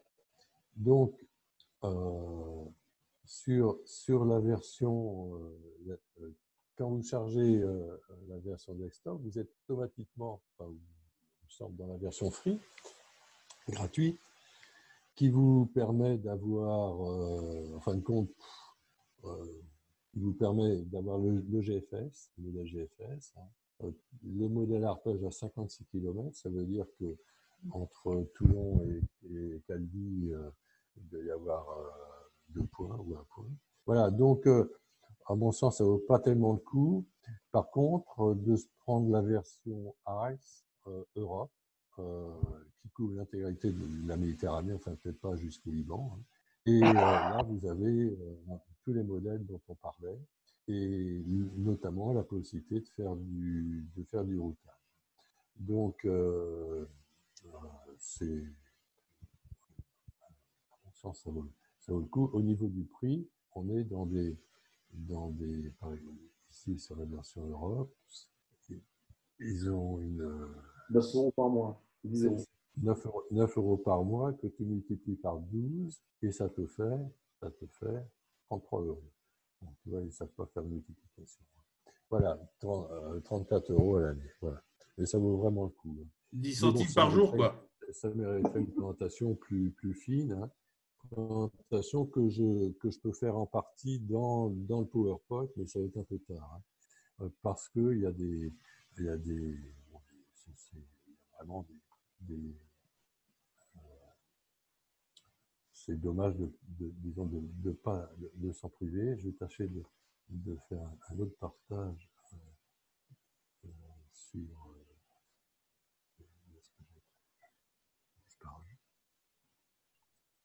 sur la release, situation, bassin, le modèle. Il y a des trucs bizarres qui se passent. Hein.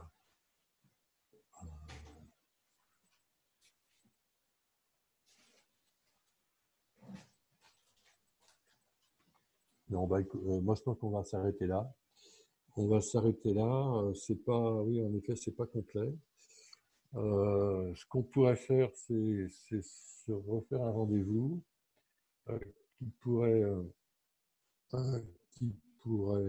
s'appuyer sur la finalisation, en fin de compte, de la présentation de Squid, et puis ensuite reprendre la présentation générale avec toutes les caractéristiques qu'on est capable de sortir d'un tel outil. Qu'est-ce que vous en pensez? Ah oui, des travaux pratiques, c'est super, Alain. Ouais. Alors, bon, là, il va être midi, on va arrêter. Alain, je pense une idée là. Est-ce qu'on pourrait faire vraiment un cas pratique du style, par exemple, je ne sais pas moi, avec la météo réelle, et on imagine qu'on prévoit une traversée dans, je sais pas moi, on prévoit une traversée dans les jours, dans les jours qui arrivent sur la Corse, et est-ce que tu pourrais nous faire, tu vois, une préparation et oui, nous montrer avec tous les éléments. Oui, oui, absolument. Oui, non, ça, il n'y a pas de problème. Mais je tiens quand même à terminer la présentation de Squid et du PowerPoint. Oui, non, mais il n'y a pas de... Et puis ensuite, on peut en effet... ça pourrait être intéressant, un cas pratique de ce genre-là. Absolument, absolument, ouais, tout à fait. Où on utilise les outils, et voilà, et en même temps, à la limite, ça serait bien de les manipuler, les outils, en même temps que toi, toi. Ouais, mais tu vois, ça va être difficile. Déjà, là, tu as vu, oh, bah, ça s'est bien passé, ça va, c'est bien, c'était super. Non, mais tu peux les manipuler, tu sais, regarde, moi, j'étais en même temps que tu faisais ta démo, là, j'avais sur l'écran à côté, je regardais et j'utilisais la même démo que toi et sur Windy. Oui, d'accord. Ça peut être intéressant. Non, mais là, je pense, Alain, parce que comme Windy, c'est un accès quand même assez facile et que tout le monde doit l'avoir. C'est vrai qu'effectivement, on le suivait en même temps. Oui. En revanche, concernant Squid, peut-être qu'en quelques slides, nous montrer comment, parce que l'outil qu'on utilise là pour faire la visio, il a des limites dans sa capacité. Dès que tu cliques sur quelque chose, ça demande trop de flux et ça bloque. Mais peut-être en ayant juste un petit listing des différentes étapes, et comme ça, on pourra faire ultérieurement un cas pratique où on aura chacun le nôtre. Oui, oui, oui, oui, j'ai ça dans la présentation, hein. Sur l'utilisation et les caractéristiques de Squid. Parce que nous on ne l'a pas, personnellement, je ne l'ai jamais utilisé. Je suppose que je ne suis peut-être pas le seul. Est-ce que tout le monde a Squid là? Ouais. Moi, je l'ai eu à un moment donné, je ne suis plus abonné, je pense plus. On va se réabonner. Hein. Ça coûte 10 centimes par jour et c'est réellement un super outil. Hein. Moi, je l'ai. J'avais une question pour Alain. Tu disais que la version PC était meilleure ou réputée meilleure que celle sur tablette. Moi, je l'ai sur tablette. Est-ce que ça vaut le coup de faire le transfert sur PC? Bah, tu peux. Ah bah, de toute façon, une fois que tu es abonné, tu choisis ton support. Hein. Tu choisis le support. Si tu charges la version desktop sur ton PC, tu auras ton abonnement sur PC. Il n'y a pas de problème. Et il est meilleur sur PC en quoi? Il y a des informations supplémentaires par rapport à la convivialité. Ah, d'accord. J'ai fait le truc en direct avec les filles de Plume qui ont fait la Giraglia. Elles avaient une tablette et moi un PC. Moi, je faisais un truc en 4 secondes et il leur fallait quasiment 1 minute et demie. D'accord. Si tu veux, la version, en fin de compte, ce que je reproche, moi, je m'étais entretenu avec les gens de Squid, et je reproche qu'ils essaient de copier. Enfin, ils ont un outil l'outil PC est basique, il fonctionne très bien. Il fonctionne très bien. Tu sais exactement, voilà, il fonctionne très bien et c'est très visuel. Et ils essayent de copier un peu Windy. Donc, mais Windy, oui, d'accord, c'est très bien. C'est pas parce que tu as des trucs animés à l'écran que ça te renseigne vraiment précisément. Là, on n'a pas pu faire une présentation d'Arome. Arome, c'est absolument fabuleux. Moi, j'ai des exemples avec Arome, et c'est pour ça que je tiens à ce que la présentation soit faite. Il y a des exemples avec Arome qui sont exceptionnels, que j'ai jamais vus ailleurs. Donc, et grâce notamment à Windy, grâce pardon à Squid, une présentation d'un Windy, ça aurait été un peu tout mélangé, si tu veux. Tandis que là, on arrive à des précisions qui sont très intéressantes et qu'il faut pouvoir les voir. Il ne faut pas qu'elles soient noyées dans une présentation un peu sexy. En gros, ça revient à ça. Bertrand est toujours avec nous ou quoi? Oui, je suis toujours avec vous. Ah, d'accord. Okay. Oui, c'est très bien, mais effectivement, donc, il faut que tu termines ta présentation là de Donc, et après, je pense que ça peut être hyper intéressant de faire vraiment un cas pratique avec soit on a tous l'outil Squid à côté, on essaye il faut manipuler pour comprendre, mais ça serait bien de faire un petit cas pratique avec, tu vois, une fenêtre et puis identifier une fenêtre météo qui nous permettrait d'aller par exemple en Corse dans les jours à venir, mais c'est sympa de pouvoir analyser cette fenêtre météo sur 3-4 jours à venir, quoi. Voilà. Ok, parfait. On puisse nous faire l'analyse complète, tu vois, avec les dépressions qui vont arriver, et puis peut-être en prenant aussi Windy, tu sais, parce que je pense que c'est complémentaire tous les outils. Les deux outils sont parfaitement complémentaires, mais tu ne peux pas les mixer. C'est-à-dire que tu n'auras pas dans Squid ce que tu as dans Windy et vice-versa. C'est ça que je veux dire. Et n'avoir qu'un seul outil, je trouve que c'est pénalisant. Oui. Et là, si tu veux, la présentation qui avait été faite par l'École nationale de voile, elle était une ligne non avenue. On fait pas dans Windy, on fait pas de routage en Windy. Donc, ça n'avait pas, il n'y avait pas suffisamment d'un côté de météo, et puis en fait, ce n'était pas le bon outil qu'il fallait présenter. Voilà, c'est ce que je reprochais cette présentation. Voilà, donc ce qui serait bien, c'est qu'on puisse se fixer un autre rendez-vous sur une plage de pareil, de 2 heures. De sable blanc. Une plage de sable blanc. Ah oui, c'est rigolo. Ça nous manque un peu. Oui, mais je me rappelle même plus, tu vois. C'est ça Le sable blanc, ça existe. C'est ça que je pense pas qu'on soit coupé. Hein? Pardon? J'avais réservé un créneau de 10h à midi. Bon, je pense c'est 59, je pense pas qu'on soit coupé. Hein. Je ne comprends rien à ce que tu dis. Je dis que j'avais réservé le créneau de 10h à midi. Oui.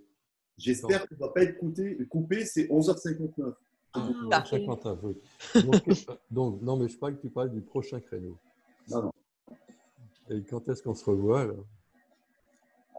Pour nous, quand vous voulez. Ouais, aussi. On va bouger là. Nous aussi. Ouais. Ah, peut-être pas Bertrand, je ne sais pas. On n'est pas surmené. Hein. Bertrand? De rendez-vous. Oui, parce que moi, je bosse un peu. Comment ça, tu bosses? T'as pas honte? T'es pas le seul, Bertrand. T'es pas le seul, Bertrand. Je suis solidaire. Oui, alors, oui. bien, selon vous deux, alors, si vous bossez, vous dites votre créneau. Alors, comme j'avais dit à Alain, moi, aujourd'hui, oui, voilà, on a calé de 10h à midi. Mais moi, en journée, c'est un peu difficile parce que je reçois des coups de fil de clients, tout ça. J'ai des visioconférences souvent dans la journée. Mais si, par exemple, je ne sais pas si c'était jouable plutôt en fin de journée. En fin d'après-midi, par exemple, on se fait un apéro de 18-20h ou 17h30, 19h30, ça serait mieux en fin d'après-midi. Ouais, tu commences l'apéro assez tôt quand même. Hein. Non, mais c'est parce que je sais que Bertrand, mais on peut faire 18-20h hein, ou 19-20h. On peut le faire à 16h.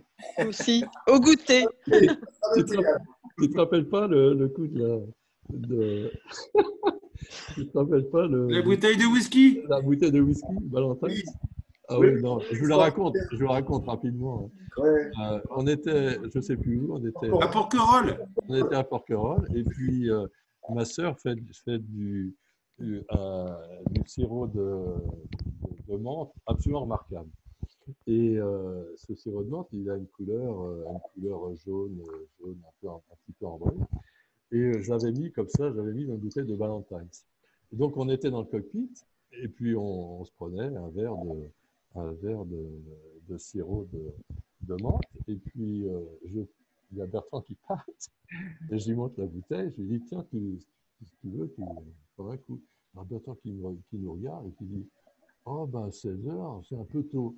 Donc on était là, on se regardait, mais qu'est-ce qu'il a tôt. Et c'est un vrai qui nous a dit qu'il croyait que c'était du whisky à 16h.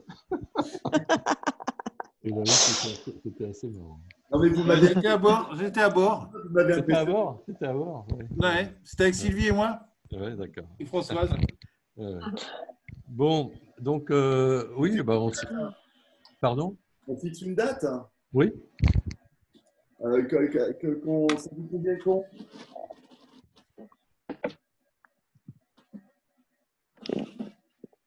Je sais pas. Ou un vendredi soir, un vendredi à fin d'après-midi. Alain, tu as des trucs un peu à préparer ou tu as déjà tout? C'est pour toi aussi.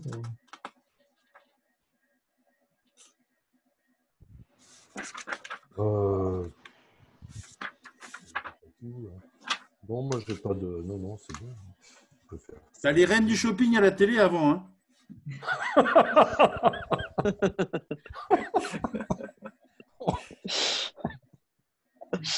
On peut faire ça quand on veut. Donne une date, Alain. C'est toi qui l'organise, Alain. Administrateur. Hein. On peut mettre demain, c'est quoi? C'est mercredi, hein? Faisons s'y faire. Hein, c'est ça, hein? Oui. C'est mercredi. Bon, on peut mettre ça jeudi. Et voilà. Non. Jeudi, pour nous, c'est pas possible. Ah, d'accord. Vendredi? On met ça Vendredi. Vendredi. Hein, C'est OK. Vendredi, c'est bon, oui. OK pour 17, tout le monde. 17h30. Ça te va, Bertrand? Ouais, c'est bien 17h30. J'ai fini. Oui, oui, c'est bon 17h30. Hein, C'est parfait. d'accord, ok. Donc, j'ai à ce moment-là, on va reprendre la présentation générale. Ensuite, on basculera sur la manipulation de Squid et sur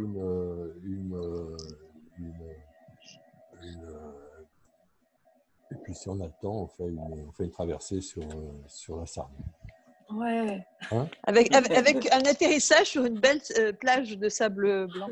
Ah bah, là, ça va te dire que tu arrives sur l'île Piana entre Assinara et j'ai rarement vu aussi beau. Hein. Bon, bah, allez. Il n'y aura personne. Hein. Ah oui, ouais. Ok, bon, on fait comme ça, 17h30. Hein. Donc, Bertrand, c'est bon, ça roule, hein, c'est noté. Moi, je vous envoie le lien, c'est bon. t'envoies le lien comme on l'a fait. Bah, Et ensuite, tu regardes l'enregistrement. Hein. Dès qu'on l'a coupé, là, ça continue d'enregistrer. Là, donc, et après, tu peux le rediffuser à tout le monde alors, c'est ça? Oui, bah, je peux on, à Alain et si après. On va voir ce qu'on en fait. Oui, on peut même le mettre sur le site, je pense. Ça peut être intéressant. Ah oui, c'est très intéressant. En tout cas, merci Alain, c'était super. Merci. Pas de quoi. Ouais, merci beaucoup. Merci. Un truc que je peux rajouter? Oui. Oui. Ce que disait aussi Alain souvent dans ses conférences, et qu'il n'a pas encore dit, mais les outils que vous avez sous les yeux, c'est quasiment ce qu'un prévisionniste actuellement a en station. C'est-à-dire que par rapport il y a 10 ans, on n'avait quasiment rien. Les prévisionnistes, ils avaient plein d'outils. Et maintenant, grâce à la gratuité des informations, on a quasiment les outils qu'un prévisionniste en station. Ça, on a une sacrée chance. Ouais, Anne, tu vas pouvoir faire la présentation de la météo bientôt. Mais bien sûr. Non, mais on fera un thème. À l'époque, quand j'étais en station, il y avait des facsimilés sur les bateaux. Vous voyez 3 isobars qui se battaient en duel. Et on avait tout en station. Maintenant, on peut être à l'autre bout du monde et avoir des cartes hyper peaufinées. Et des prévisions hyper peaufinées. C'est-à-dire qu'on a une possibilité de moyens pour pas cher qui est réellement sensationnelle. Ok. Bien.